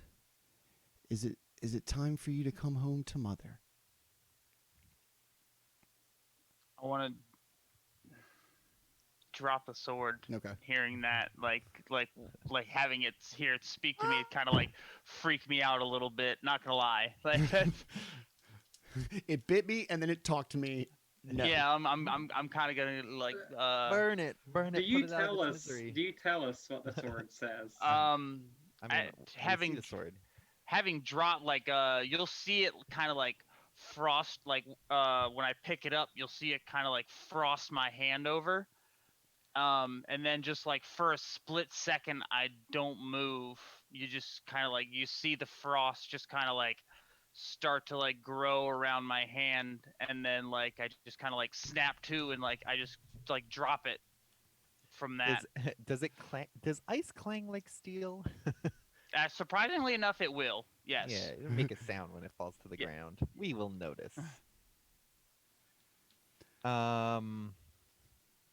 By the way, Orryn is also, he's going to take his homunculus servant and tell it to go see if the guards are still trying to get in the door, and to come back and do some shape. Yeah. if Is there they anything are. else in this room that we could see that like basically like turn this room over real quick, see if there's any information that we could discern. Aside from the scrolls that are that were in the desk that are not written in common, Oh. there's the cage with the flying snakes, the two bodies, and like literally with your search, it turns out to like literally just be an office, just with Okay. two assholes in it. Okay. How many parts? Like, how much is it? Like, or is it like a small stack or something? I would call it a series of correspondence. Okay. So like Like, tied is it together. easily carryable? Sure. If that's basically- They're Yeah, they're okay. they're letter size, just bundled up. Okay, I'll take the bundle. Okay. then. Yeah, I'll just throw it in my backpack or pouch or whatever. If for the moment, I think we should take the little box of snakes. You read my mind. I literally was already moving towards them, like to put the cloth back over it and like pick them up and move towards the door. They're gonna now okay. Can I got an idea. We'll once we get to a safe spot, I got an idea for that one. Can I take like I have I don't know, like I'll wrap my cloak around it or something. Can I take the sword? Like can I touch the sword? But like or can I pick up the sword without touching it, so to speak? Like, put a cloth on it like they do, like the ring, Tie a rope around it and drag it. Or like I guess I'm gonna very, very cautiously touch it just like a little bit so I'm not like fully exposing myself to it. If it affects me through that, then I'm not gonna pick it up. But if it hurts me through it, I won't pick it up. Otherwise, I want to see if I can pick up the sword. I don't want to leave it here, basically. Without grasping it, do you like literally want to do like what my kid does and just touch something? Yeah, like I'm gonna like bundle up some of the cloak and just kind of like put my hand on a little bit of the sword. And see if it does the same thing it did to me. It does not have a violent physical reaction like Baldr did. Mm-hmm. You do hear a muffled old lady voice. Ah, another devotee. My cult grows. The time nears. The wave of cruelty will begin. Come to me, my child. Yeah, I'm not gonna pick it up then. I'll remove my hand. I don't want to leave the sword here. I'm gonna like. Orryn says that he will carry it. Absolutely not. Julie will smack. I'm going to like. Can you? I don't know. Oh, it's ice, right? Why don't you shoot some fire at the sword and see if it does anything? Why don't we just wrap it up and then we'll just figure this out? We don't need to like investigate it with like two dead bodies at our feet. Like, what's going on? But I heard a voice when I touched it. Wait, you heard a like, voice? Having him say that he heard a voice when he touched it, I want to look at him and say, "You heard it as well." Yeah, it could influence minds. Like maybe this over time makes people think, worship this person. It was like a woman's voice or something. I think it's a like. I feel this sword is too powerful to leave. Yeah. We must... Someone else could pick it up and then try and do bad things with it. A cult member could come back looking for it. Like, I don't think we should leave it here. Like, or at the very least hide it or something. I don't know. Well, I mean, we could at least like wrap it up in a cloak and like put it in like a backpack or something like that. It's not like. I don't know. Karen carrying the One Ring Just around. smash it. Just don't put it I on. mean, he doesn't. Carrying the One Ring, it doesn't hurt him unless he puts it on. Yeah. Remember? I mean, Are you still, kidding? once you put it on, You it see doesn't- what it does to him over the length of the movie? It Yeah, when destroys he his puts- mind. After he puts it on. Okay, well, listen, I don't I'm think not- putting it on was the I'm not gonna only touch. thing. I'm not gonna grab to you. I'm not gonna grab the sword Um, like to use it anymore. Like after it did what it did, I'm not gonna like grab. I'll grab it like along the back of the blade. No, and- I since I'm already there, I'm gonna like use my cloak, and I'm gonna kind of like hitch it to like my backpack so that it's like on my backpack, but I'm not really holding it. If you know what I mean. Yeah, little, make it like, look like it's hook or tied to the something. top of it. Why not Yeah. the lizard smash it? Well, let's worry about it later. It'll be fine. I do pick up the sword and I attach it to my thing. We're gonna take it for now, and we'll get rid of it later. We don't. Yeah. This we'll deal with this later. Okay. I'm gonna start heading downstairs. Yeah. Yeah. Okay. So you pick it up. You don't hear the voice in the same kind of period of time between when you touched it the last time and now that it's kind of secured to you. So at least as of right this moment, famous last words, everything seems okay. Okay. Good. We'll deal with this later. All right. So I you're have gonna. high wisdom and charisma. This is like I'll be able to resist.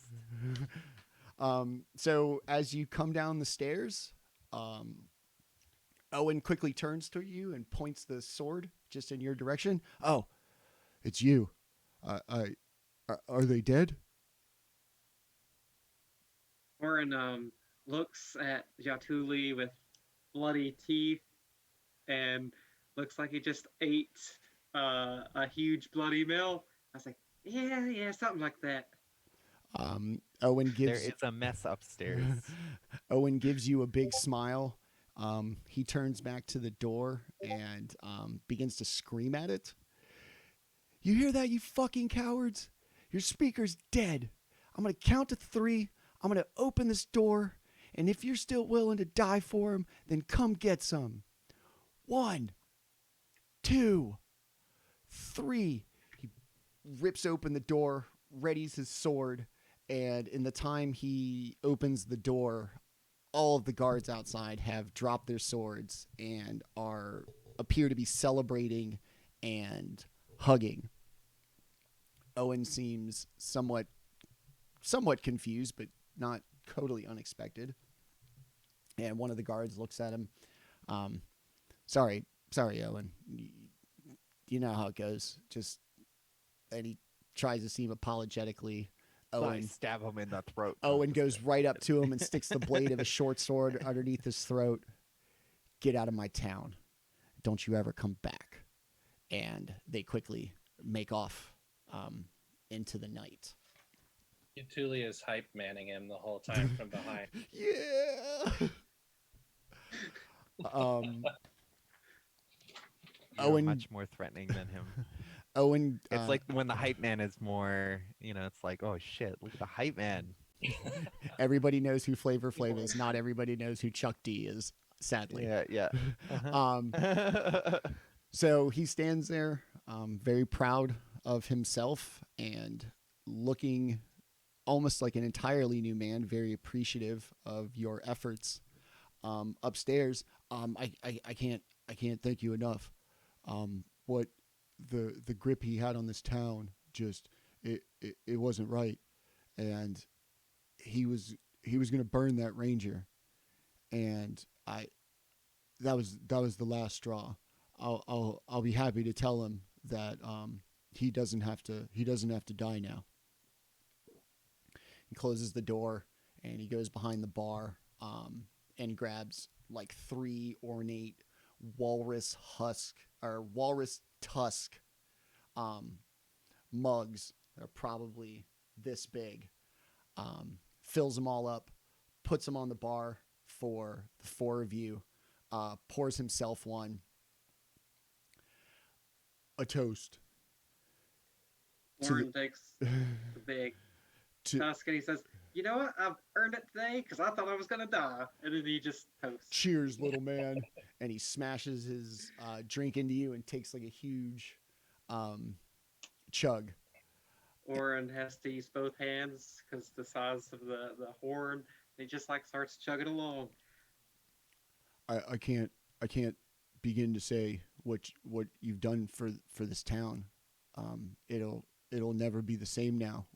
We're free. Stay the night, please, on me. I'll get you set up in a room behind the kitchen. It won't be much, but it'll be something. I need to. I don't have much. They ran out all my business. But I'd be honored if you would stay here the night. Yeah, let's light a fire. You've got it.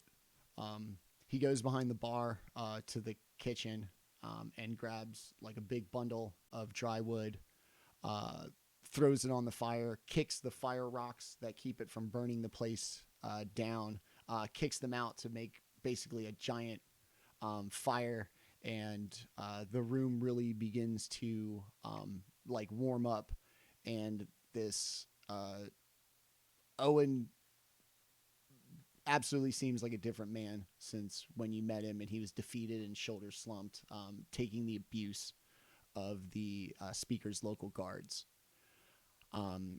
He sees you come down with the box, knowing what's in it. What are you gonna? You're not gonna kill them, are you? They're just messengers. Don't let the speaker make No, them they pay. might prove some use, I or feel they we might have taste good. So we'll see. We'll see. I feel we might use these creatures. Either way, we might just return them. They belong. Yeah, they'll Actually, release them into the doesn't need wild or something. Listen, we don't have any intentions to like specifically kill them unless someone eats them. Jaatuuli has an idea with these things. Yeah. I can see through their eyes. What? If I let one go, I can survey the city for as much as an hour. I can see through its eyes. Holy Krishmoly. Um, I was just thinking like if there are messengers that go somewhere and we release them, then like we might be able to follow them, you know? Like they're messenger things so they know where to go, right? So we could follow them and find out where the messages were going. Hmm? We can let one But go. also you would be able to see directly where they so like we got some information here. Yeah. Put our hands around the box. Yes. right. So the night's going to carry on. You guys going to go ahead and use this as an opportunity for a long rest? I assume Okay. so. I'm going In the to- night though, or like while we're like doing our thing and resting and getting this stuff, I would like to ask the what's his name? Owen? Owen. Owen. Owen. Yeah. Um Mr. Wilson, do you have Wow. is there like is there like a shop in town or something like I don't know like is there a shaman or something? I'm specifically looking for some kind of like tokens or something like that. I need it for like a sort of spell that I would cast. Um, I'm looking for a place that I might be able to purchase such a thing. Depending, nothing like that here. The speaker choked out all of the business, and there's nothing here. Is In- there any like spellcasters in town or anything like that? Any temples or churches? in Targa or wait in Bremen, there's a lady, a famous treasure hunter who is known to have all kinds of oddities. Oh, okay, perfect. Where's that? It's gonna be the next town over. Oh, it's not even that far away too. Okay. Uh, okay, cool. That is all I needed to know. Thank you very much. All right. So he'll get you guys set up in a little, not little, just a small kind of alcove behind the bar off of the kitchen. One of the walls is the wall to the large fireplace that he has lit since you guys have dispatched with the speaker, so the room is very warm. But you're all gonna be in the little room together. And Do you want me to do the looking through the flying snake's eyes thing, Now? or should we wait until the morning? Wait until the Um, morning to get a better yeah. idea. Yeah, because we could Yeah, rest now, wait and then till if something really interesting is like close by or right around, then we could investigate it in the morning. Okay, we do it in the morning then. Yeah, yeah. All right. I also want to uh oh, I guess I'll ask Owen as well if he could like get a message to Trollsbane to explain that we kind of like killed the leader of the town. Um, And that maybe he should come here to talk to us. as you guys have been kind of relaxing, he did disappear for a quick little bit to light a lantern on the front porch. You noticed, and when he comes back in, that's what the lantern's for. It's a distress signal. Trollsbane will be by. I doubt he'll be bothered by this. We're I don't better think off. so either. Yeah, yeah. All right, so you guys are gonna get all set up. He's gonna. Yeah. If I got some work to do to get rid of those bodies, so if you hear anything, it's probably me getting rid of them. If you don't need anything else, I'll see you all in the morning. I don't know. I'm like rich. I'm gonna give him like 40 gold pieces and just say, here's for the mess and for the thing, and this will help you start up your business again since it looks like we're getting things done here. His face lights up and tears are in his eyes. You all are the saviors of this town. That's I can't wait to tell everybody else. And then as he walks away, he kind of pauses and cocks his head. I wonder if I can be speaker. Yeah, Speaker Owen. I like that. And then he kind of shuffles off upstairs to deal with the dead bodies. Humans are weird. Somebody has just lost their head over being speaker, yet he is anxious to be speaker. It's just a thing. They're a fickle breed. Um, I think it's just a thing that humans like. Humans are ambitious to a fault. All right, so you guys are going to retire for the night. We here in the real world are going to take a quick 5-minute break. And when we come back, we will deal with the party waking up in the morning after their long rest to the consequences of their actions. All right, we will be back in 5 minutes. Please stick around.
Boom.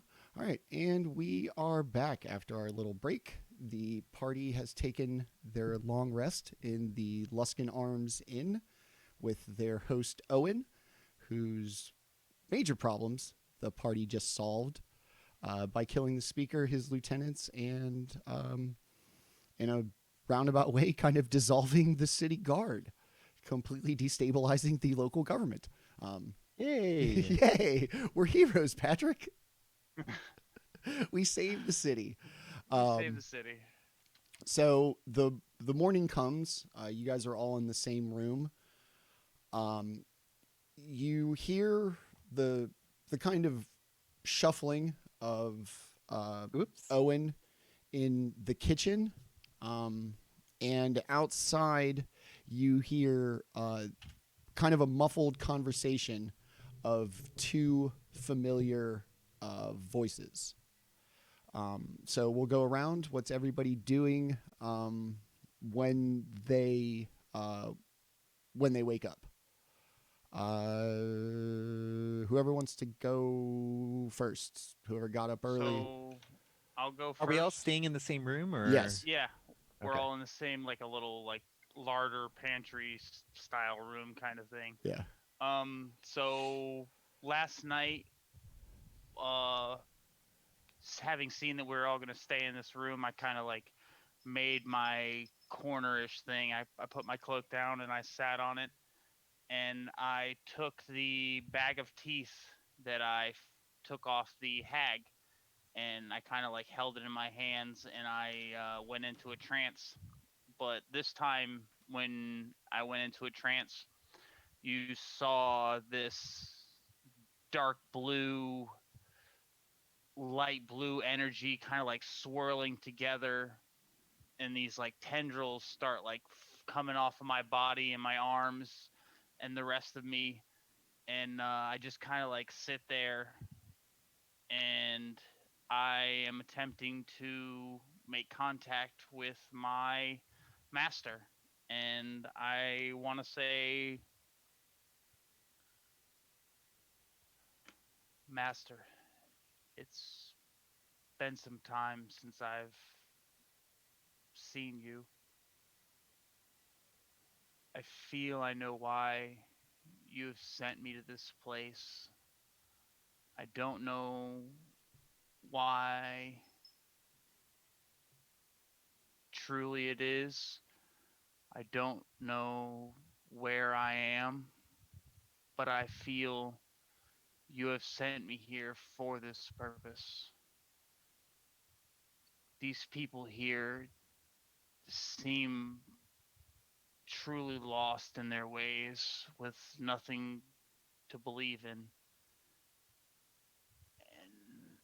And it truly disturbs me, just the lack of respect they give one another. I mean, the dead aren't even shown respect here. And I kind of just like look down at my hands, and you'll see like me kind of like look at the bag of teeth, and like the dead aren't even left whole when they're dead. The the last thing these people ever know in this world, and they're not even left with it. And I just kind of like, you just slowly see a tear drop down my eye.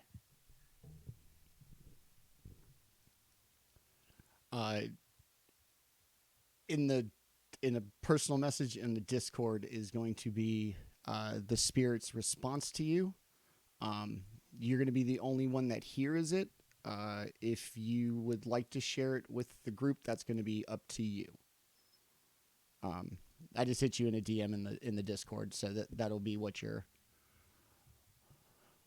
master said back to you. Okay. Okay. So he's going to sit there. Odd glowing blue seems to be a theme with a frosty campaign. Who knew? All right. So he's going to sit there communing with a spirit. Kelroth, what are you doing in the morning? I don't know if I can use it, but I'm gonna I assume this is a one-time thing, but I'm gonna uh I was given a scroll by Bestbit, Okay. the dwarf. He wanted to hear like gossip slash rumors about what was going on in Icewind Dale. I'm gonna use it and I'm gonna send him a message. Okay. Uh, it was a scroll of sending, I think. So I think I can say as much as I want with sending, right? I'm I going have to to double say the check. whole letter is enchanted. So if you can basically write it on the page. Oh, I can write it. Yeah, it's so the spell's going to be Oh, on. it has to be 25 words or less. I'm going to say the whole thing is enchanted enough that it's not a Okay. spell. That you can. Okay, If you can fit it on the page, it'll probably get to him.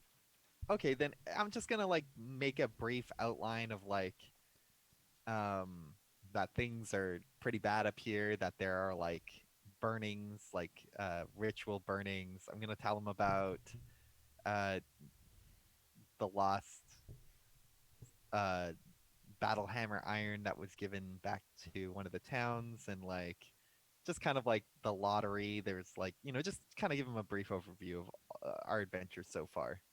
Okay. All right. Yep. So you're going to write down, I guess, your report, the juicy gossip. Yeah. Um, Juicy gossip. and when We said we would. I feel like I mean, it's hey. been a couple of days and we've seen some crazy shit, so I'm just gonna tell them about it. Dog, you are I'm not going to tell 'em believe now. this. Yeah. I'm gonna like Guess what I heard? tell them how we fought Drow and stuff. I'm totally not gonna like view it as like being boastful, but it's gonna totally come across like I look at all this heroically crazy shit blocked we the did. door. Yeah, like we fought we fought like fucking trolls and like whatever. It's just like So not exaggerating, but it definitely seems like I'm exaggerating. on the side where the actual like kind of spell is written, at the bottom it's going to give you a command word.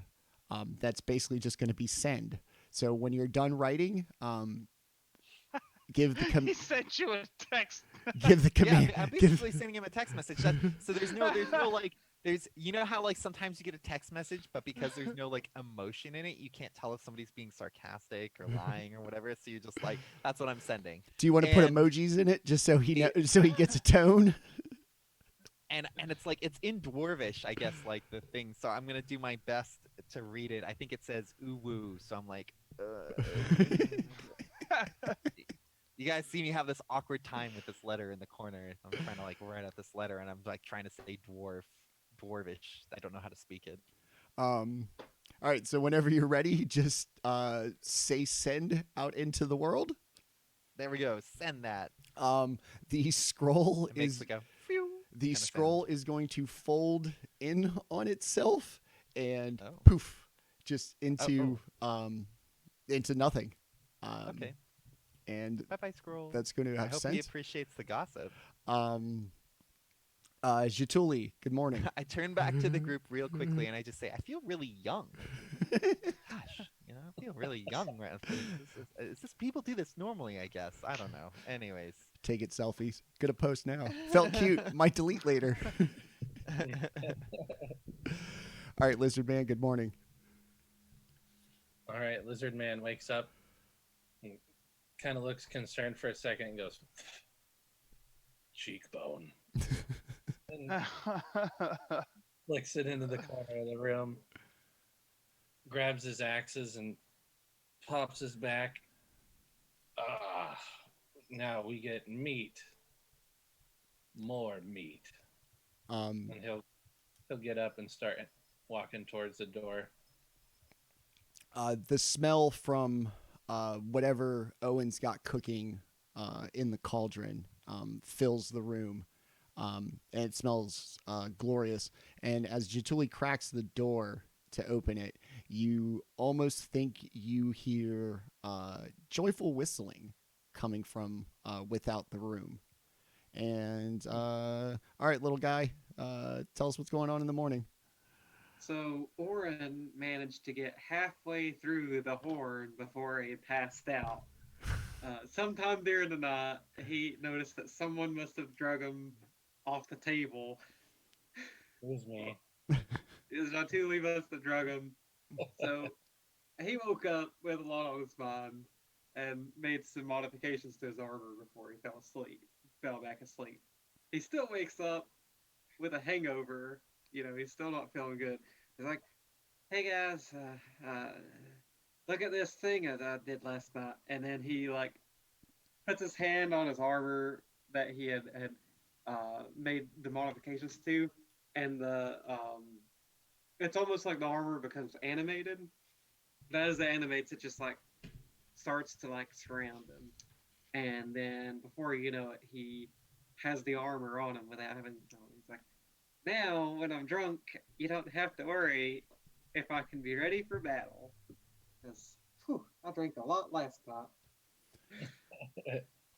You hear Owen kind of come in and out of the kitchen. The door is immediately adjacent to your room, and kind of oddly cheerfully, he gives the door a little tap. "What are you all doing in there? Tugging on your tieflings? Breakfast is ready. You've got some visitors." I immediately pop my head out.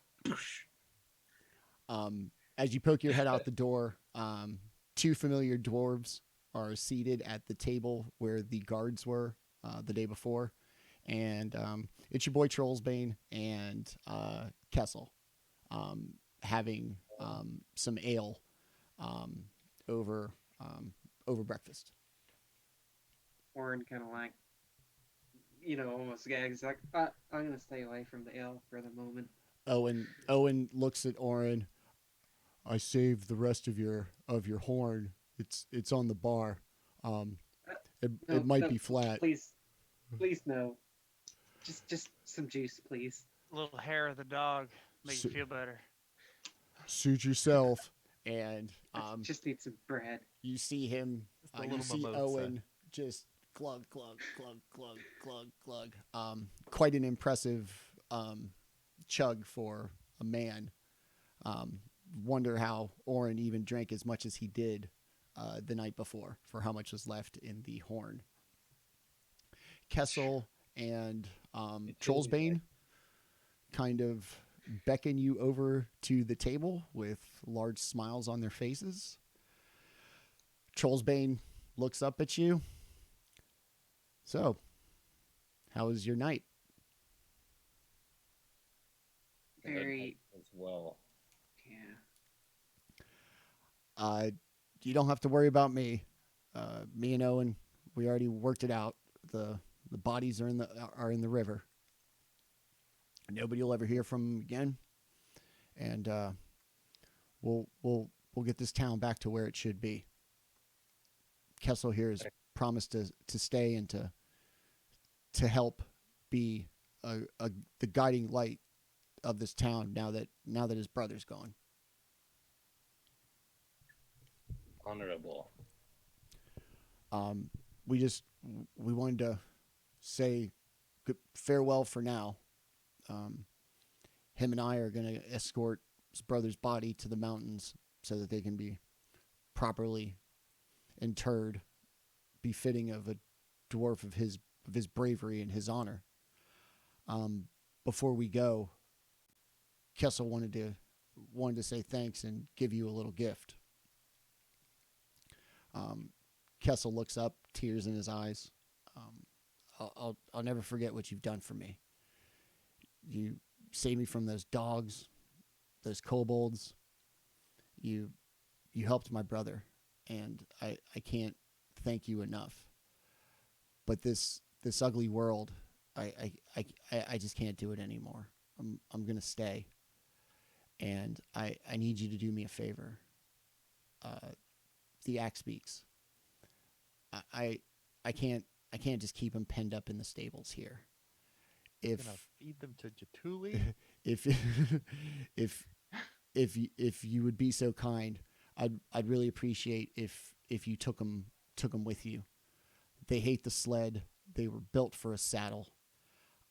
They could help you bring light to this dark land. And How many are there? Are there of them? There's 5 of them total.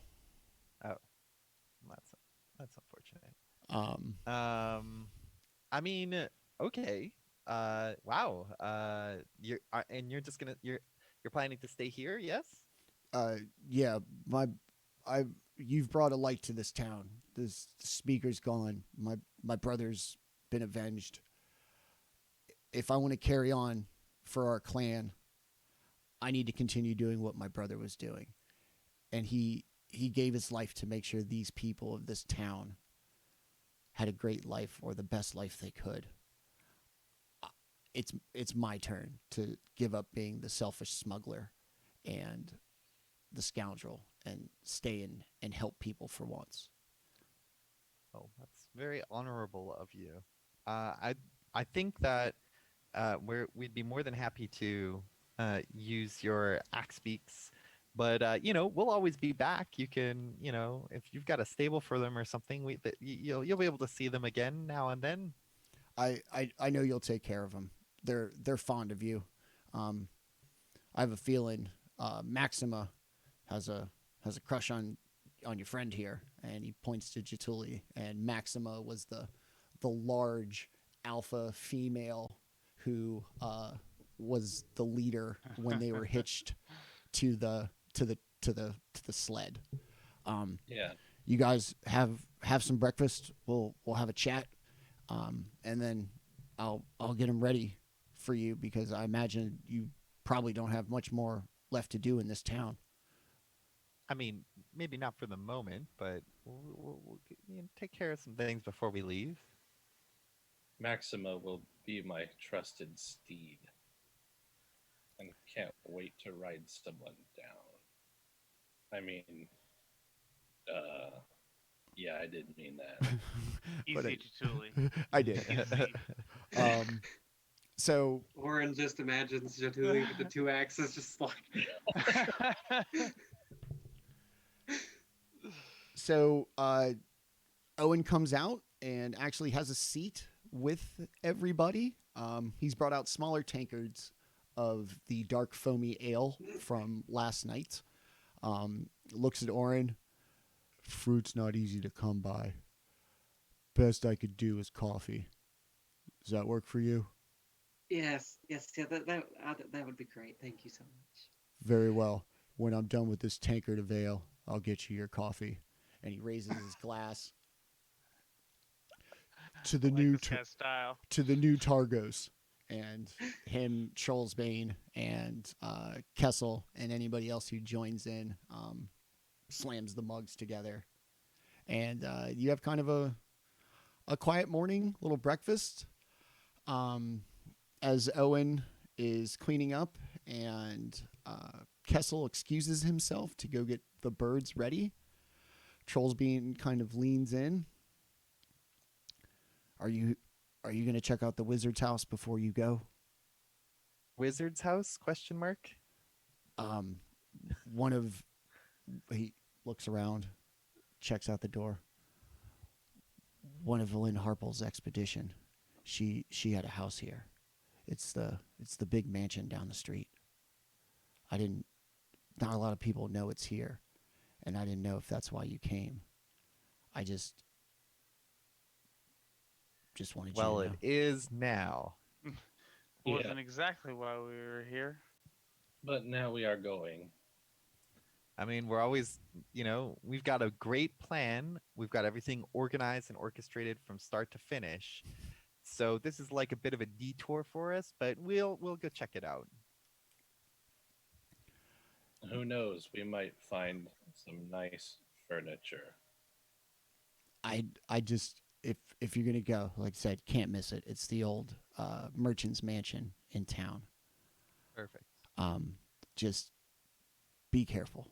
Those wizards are dangerous. Wizards die. So Trollsbane, in casual conversation, asks about how it all went down last night with the speaker and the tiefling. You guys can regale him with Kelroth's version of what's been happening to Bespit, or humble and downplay it. I don't know, my man just fell on a sword, whatevs. Jaatuuli says the tiefling was delicious. Trollsbane both shocked and like, disconcerted at the same time. Eating people a thing for you, big man? Faces, generally. Okay. So It's a combat maneuver. Don't worry about it. It's okay. We just gotta. so Nothing you It's need to very worry about. effective. so even if I Um, wanted to arrest you, I probably couldn't. And he pulls out a pair of manacles from behind him and dangles them in front of you. These Oh would- God, he's here to get us! Get him! these wouldn't even Nice. fit on you. And he takes like a big slig of ale. You wonder if Trollsbane's drunk early in the morning. Yeah. Jesus Christ! He is very jovial. Yeah. So, the morning continues. It is about the time of day when the sun will or light will peak out. Mm-hmm. If Trollsbane kind of aware of the time, it's light out. You can see.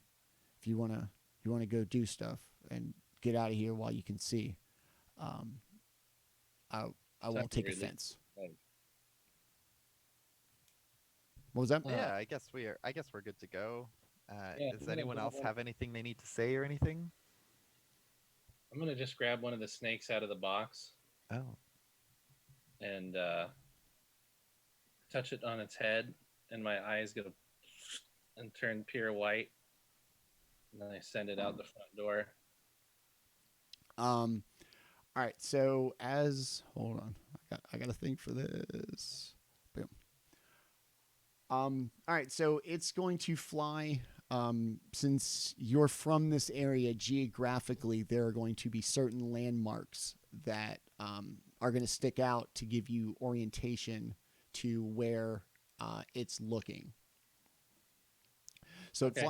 it flies out the front door, headed almost due west.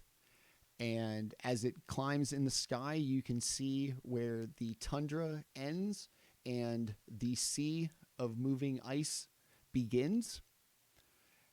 It's going to drift up towards that and kind of circle back around where you are going to see on its right-hand side the spine of the world mountains that you came over on your way here.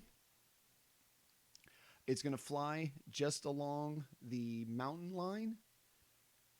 And as it does, you notice it goes higher and higher up the spine of the world mountains through the clouds and comes across this enormous black stone structure carved into the side of the mountain. And it's going to flutter up through a window on the 50, 60 feet off of the snow-covered ground. How long? Below. It's how long has it been gone? yeah. Jaatuuli, how long does this last? An hour.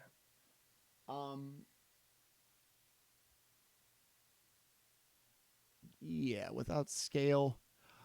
We're going to say this has gone on for almost the full extent of the hour. It's going to fly up. You're going to see almost like a window without glass cut into the top of this giant fortress. And it's going to fly through the window onto this perch.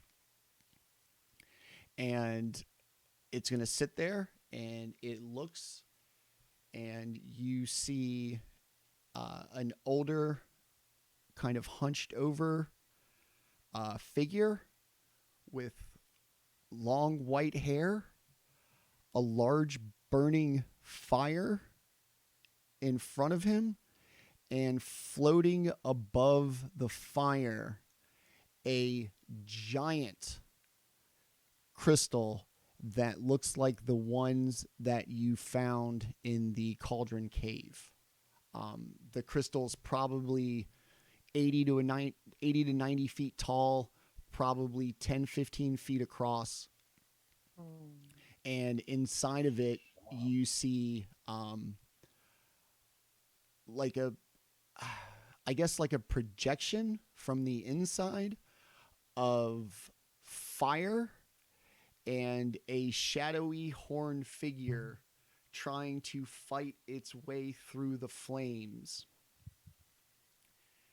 Just as the figure is about to turn to acknowledge the snake, the 1 hour effect ends.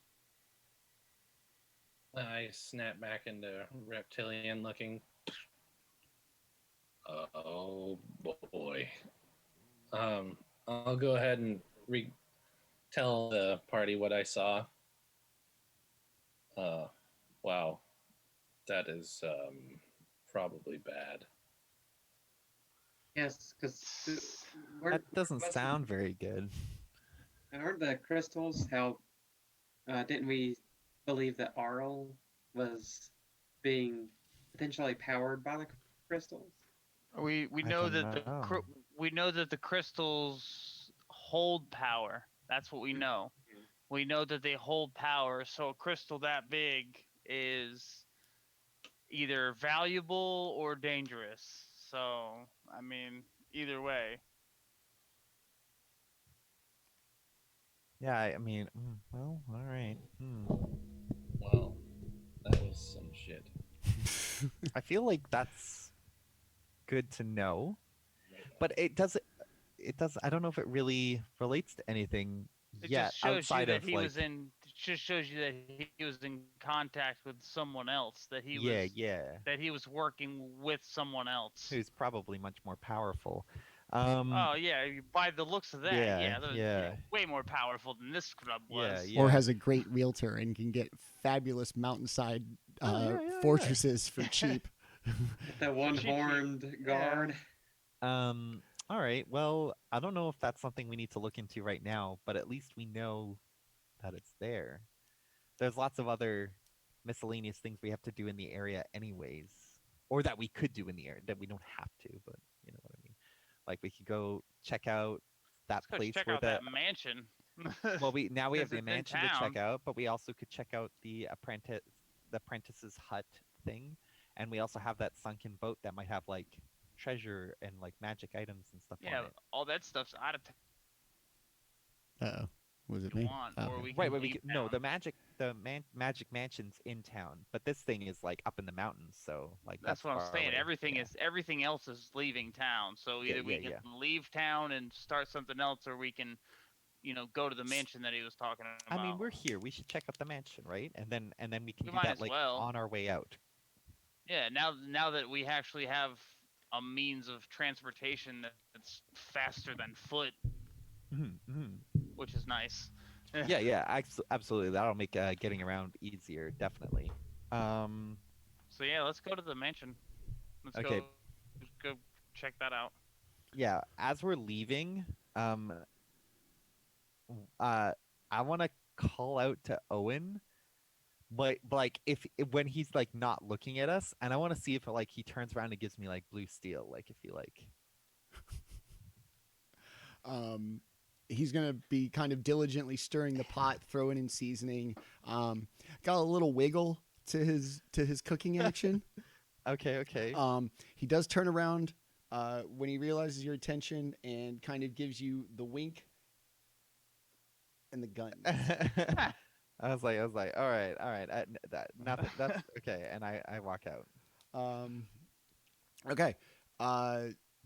As you walk out of the tavern above the kind of short and squat buildings of town, you do notice that there is a building that does seem significantly taller and sticks out like a sore thumb in town. It's much easier to see now that there's light and that you know what to look for.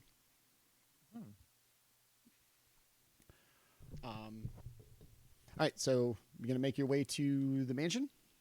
Yeah, I mean, we don't really have anything else to do. Let's go. Okay. So you're going to walk couple blocks over, just constantly keeping the massive structure in view. Walk up. It's a gigantic stone structure.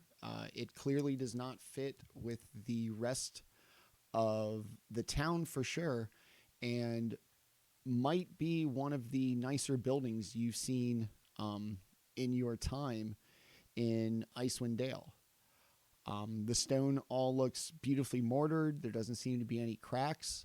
The window, the large picture window next to the front door, seems unusually dark.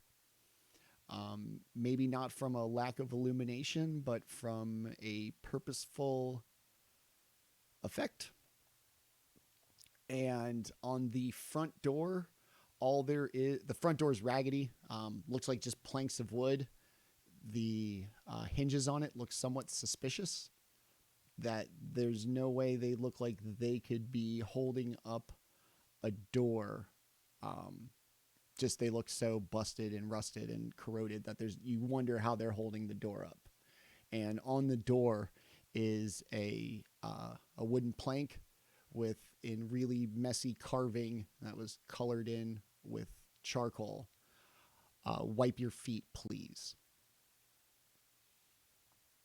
Orryn goes ahead and starts like rubbing his feet to wipe them off. I'm gonna reach over Orryn and knock on the door. You wait a couple of moments. You hear nothing. You hear no kind of commotion or anything. It's just the knock sounds deeper and kind of not how you would expect for how flimsy the door appears. Can I check the door handle? Is it unlocked? It is locked.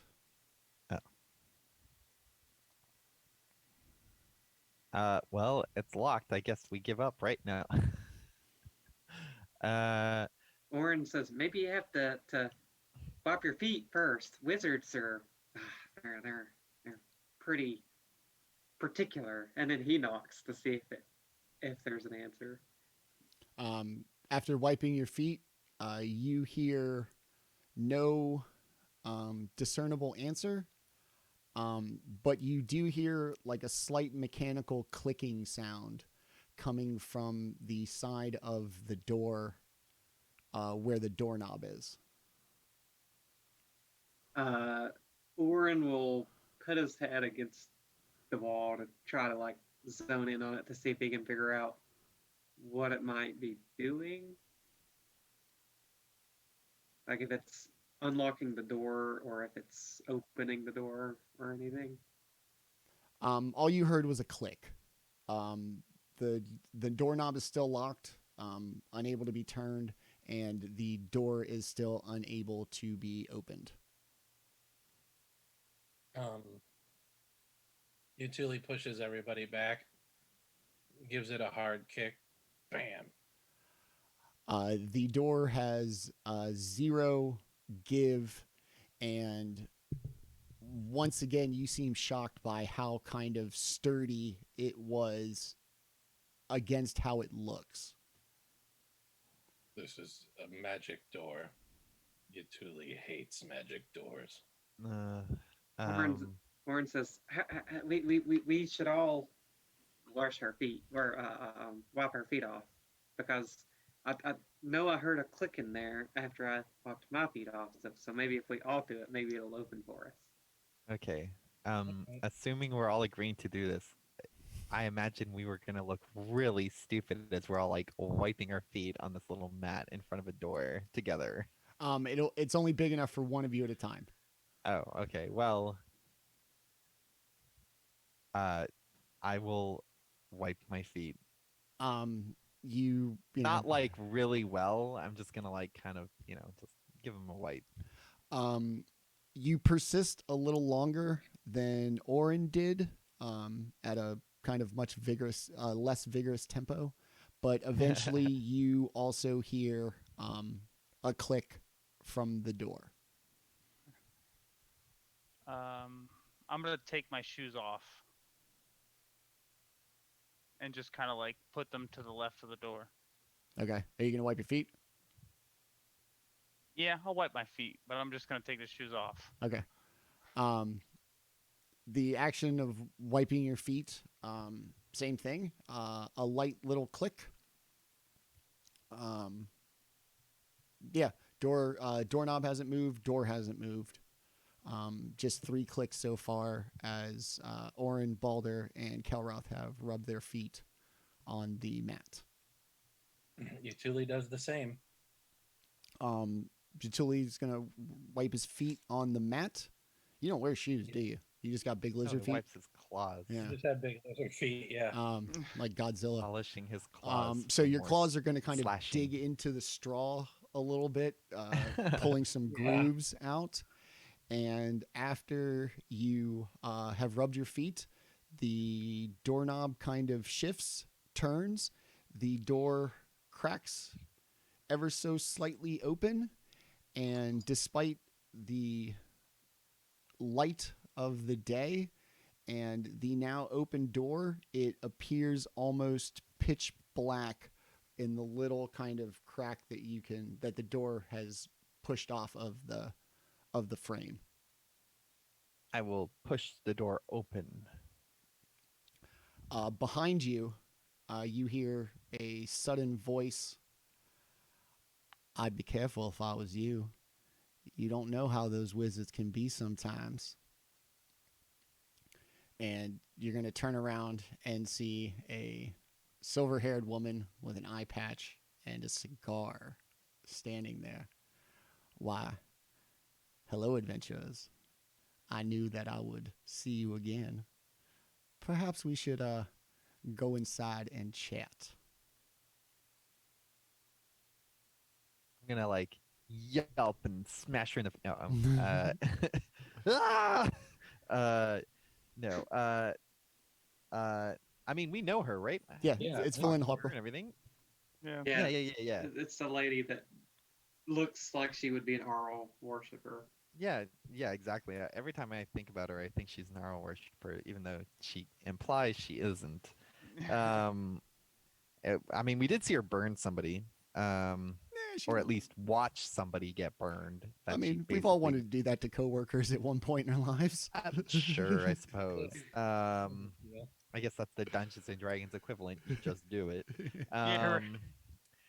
All right. Is this your place? I suppose.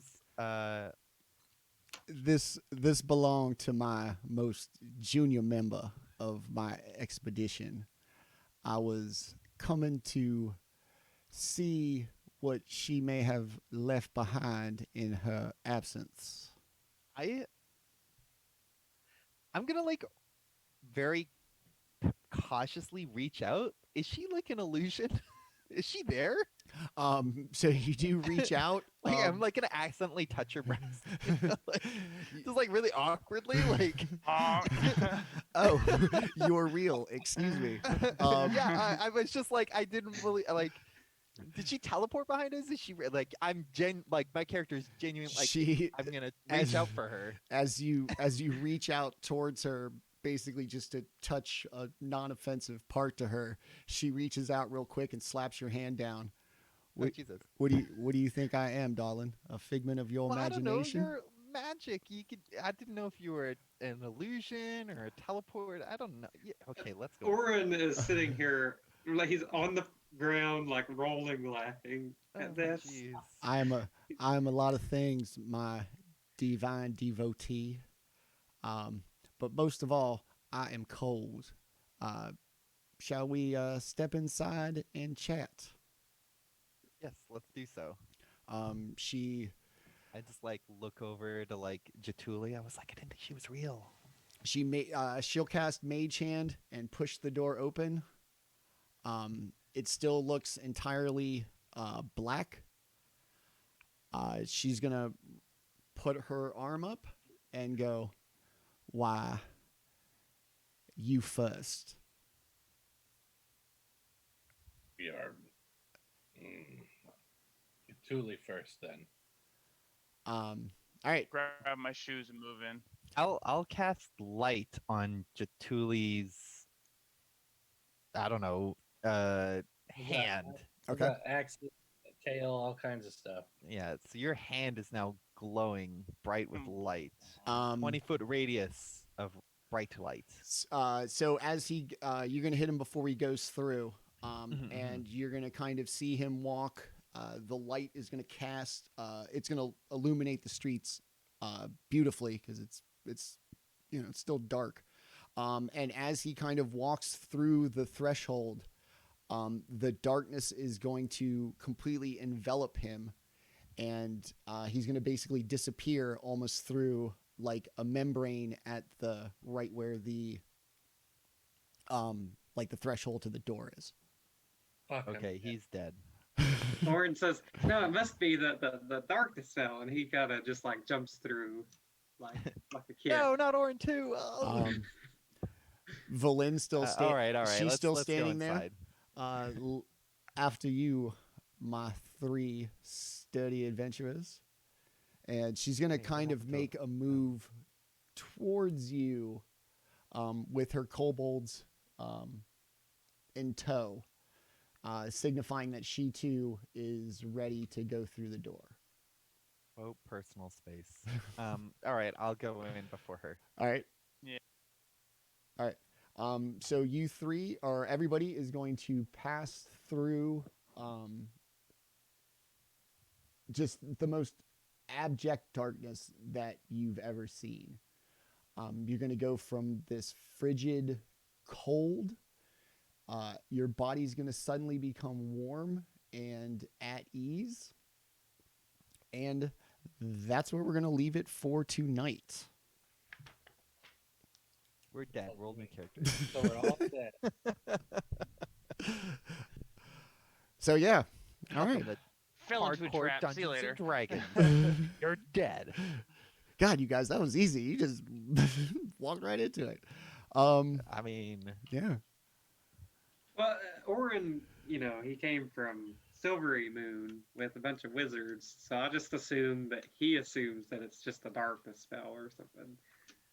I have been to Silvery Moon, but I don't know anything about magic. Well, And arcane magic. yeah, Valin's kind of an intimidating presence. Plus that accent's killer. It's like it's like Doc Holliday magician. I'm still not convinced she's real. Look, Try my to little grab cleric her friend, again. you do not need to touch me every time I come around. All right, everybody. Another episode in the books. We did a little good. We destabilized government. Let's not overlook that. We've destabilized the government of Targos. It's a small town. They'll survive. It'll be fine. It's like 5 people. They'll just paper rock scissors to see who whatever, gets to be whatever. speaker. And now we have drifted into Avarice's mansion under the almost insistence of Velen Harple. Yeah, that's not creepy at all. Hey, She's evil. I like her. All right, so let's meet the actual people behind these fantastic characters for this episode. All right, let's go as we came in. Dustin, tell us about Dustin. I'm Dustin. I like Dungeons and Dragons. I play a lot of video games. I'm just kind of like I've been a DM for a very long time. COVID's made everything a little crazy, so I'm trying to do some different things, meet some new people, and make some friends. So Awesome. I'm playing Dungeons and Dragons as a player this time. It's a good time, man. Like I said, I just recently got my playing break. I play on Monday nights, and it's a lot of fun. Like, wow, this is what you Yeah. guys feel like all the time? I just show up every Yeah. week and play? Fuck yeah, that's Yeah. awesome. Fabulous. It is awesome. Yeah. We're glad to have you, man. Like I said, I love all of you guys. This thing's been great. Mostly because of you. I'm just the guy that blobs all up here. All right, Lewis, tell us about Lewis. I'm Lewis. Again, big into D&D as well. I've been playing on and off for 5 years now, and having a lot of fun with it. I'm happy to play new classes, and excited to see where this one goes. All right. New classes. Dog, you play fighters and monks. That's it. I mean, you know, Play fighters and monks. I'm going to be a new class. A different kind of monk. I'll be a different background. Makes a whole new world. Dude, totally different Bond's ideals and flaws, man. It's totally different character. That's right. All right. Awesome. All right. Tenta, go, buddy. Tenta. I've been playing D&D for 15 years now. I've done a little bit of DMing, a lot of playing. I like pro wrestling. I like anything combat oriented, MMA, whatever. I like fights on hockey games too. You can check me out at Rip Tenta Squeeze on Twitter if you want to hang out, talk, or discuss metal, because that's my true love. Send you seductive lizard photos. Yeah, any Velociraptor gifts I'll accept. Yeah. I think they're great. Tenta likes thick raptors. Yeah. Hashtag thick raptors save lives. All right, awesome. And Landon, last but not least, our little buddy. I'm Landon Baker. I'm a software developer. It's a day job, and then usually just play video games or Dungeons and Dragons in my free time. Had a lot of fun with this campaign. It's definitely the first campaign that I've done that's been with people that I didn't know. So I was nervous at first, but everyone has been awesome. This has definitely been probably my favorite campaign I've been a part of. So that's always fun. So I'm looking forward to doing it more often. The last little detail is I'm gonna wife, and I got 2 Saint Bernards, Snow and Beowulf, and I guess that's it. Nice. And we stick around long enough. Once this campaign is over, you may potentially see Landon and I switch places, maybe. Yes. Awesome. I'm Manny, at GrowedUpGeek on Twitter, Instagram, and Twitch. I've been basically a dungeon master for mostly my whole life. It's where I gravitate to. It is the thing I love. I love to tell stories, and I like to hang out with people who love to participate in stories. I feel very blessed with how great this group is. I am very thankful every day for them, for anybody who came and checked us out tonight. Thank you from the bottom of my heart. It means a ton. You can catch me Sunday afternoon, 1 p.m. on the Wily Hobbit Twitch channel for our premiere episode of Greyhawk Lives, a homebrew Greyhawk campaign that kicks off this Sunday. Next Monday, same channel, 7:30. You can find me as a player, Algernon Altano, on Mystery in the Dalelands. Tuesday nights here with these fabulous gentlemen. And Wednesdays next month, we will be doing a limited narrative and one-shot series on Wednesday nights. Stay tuned for more info on that.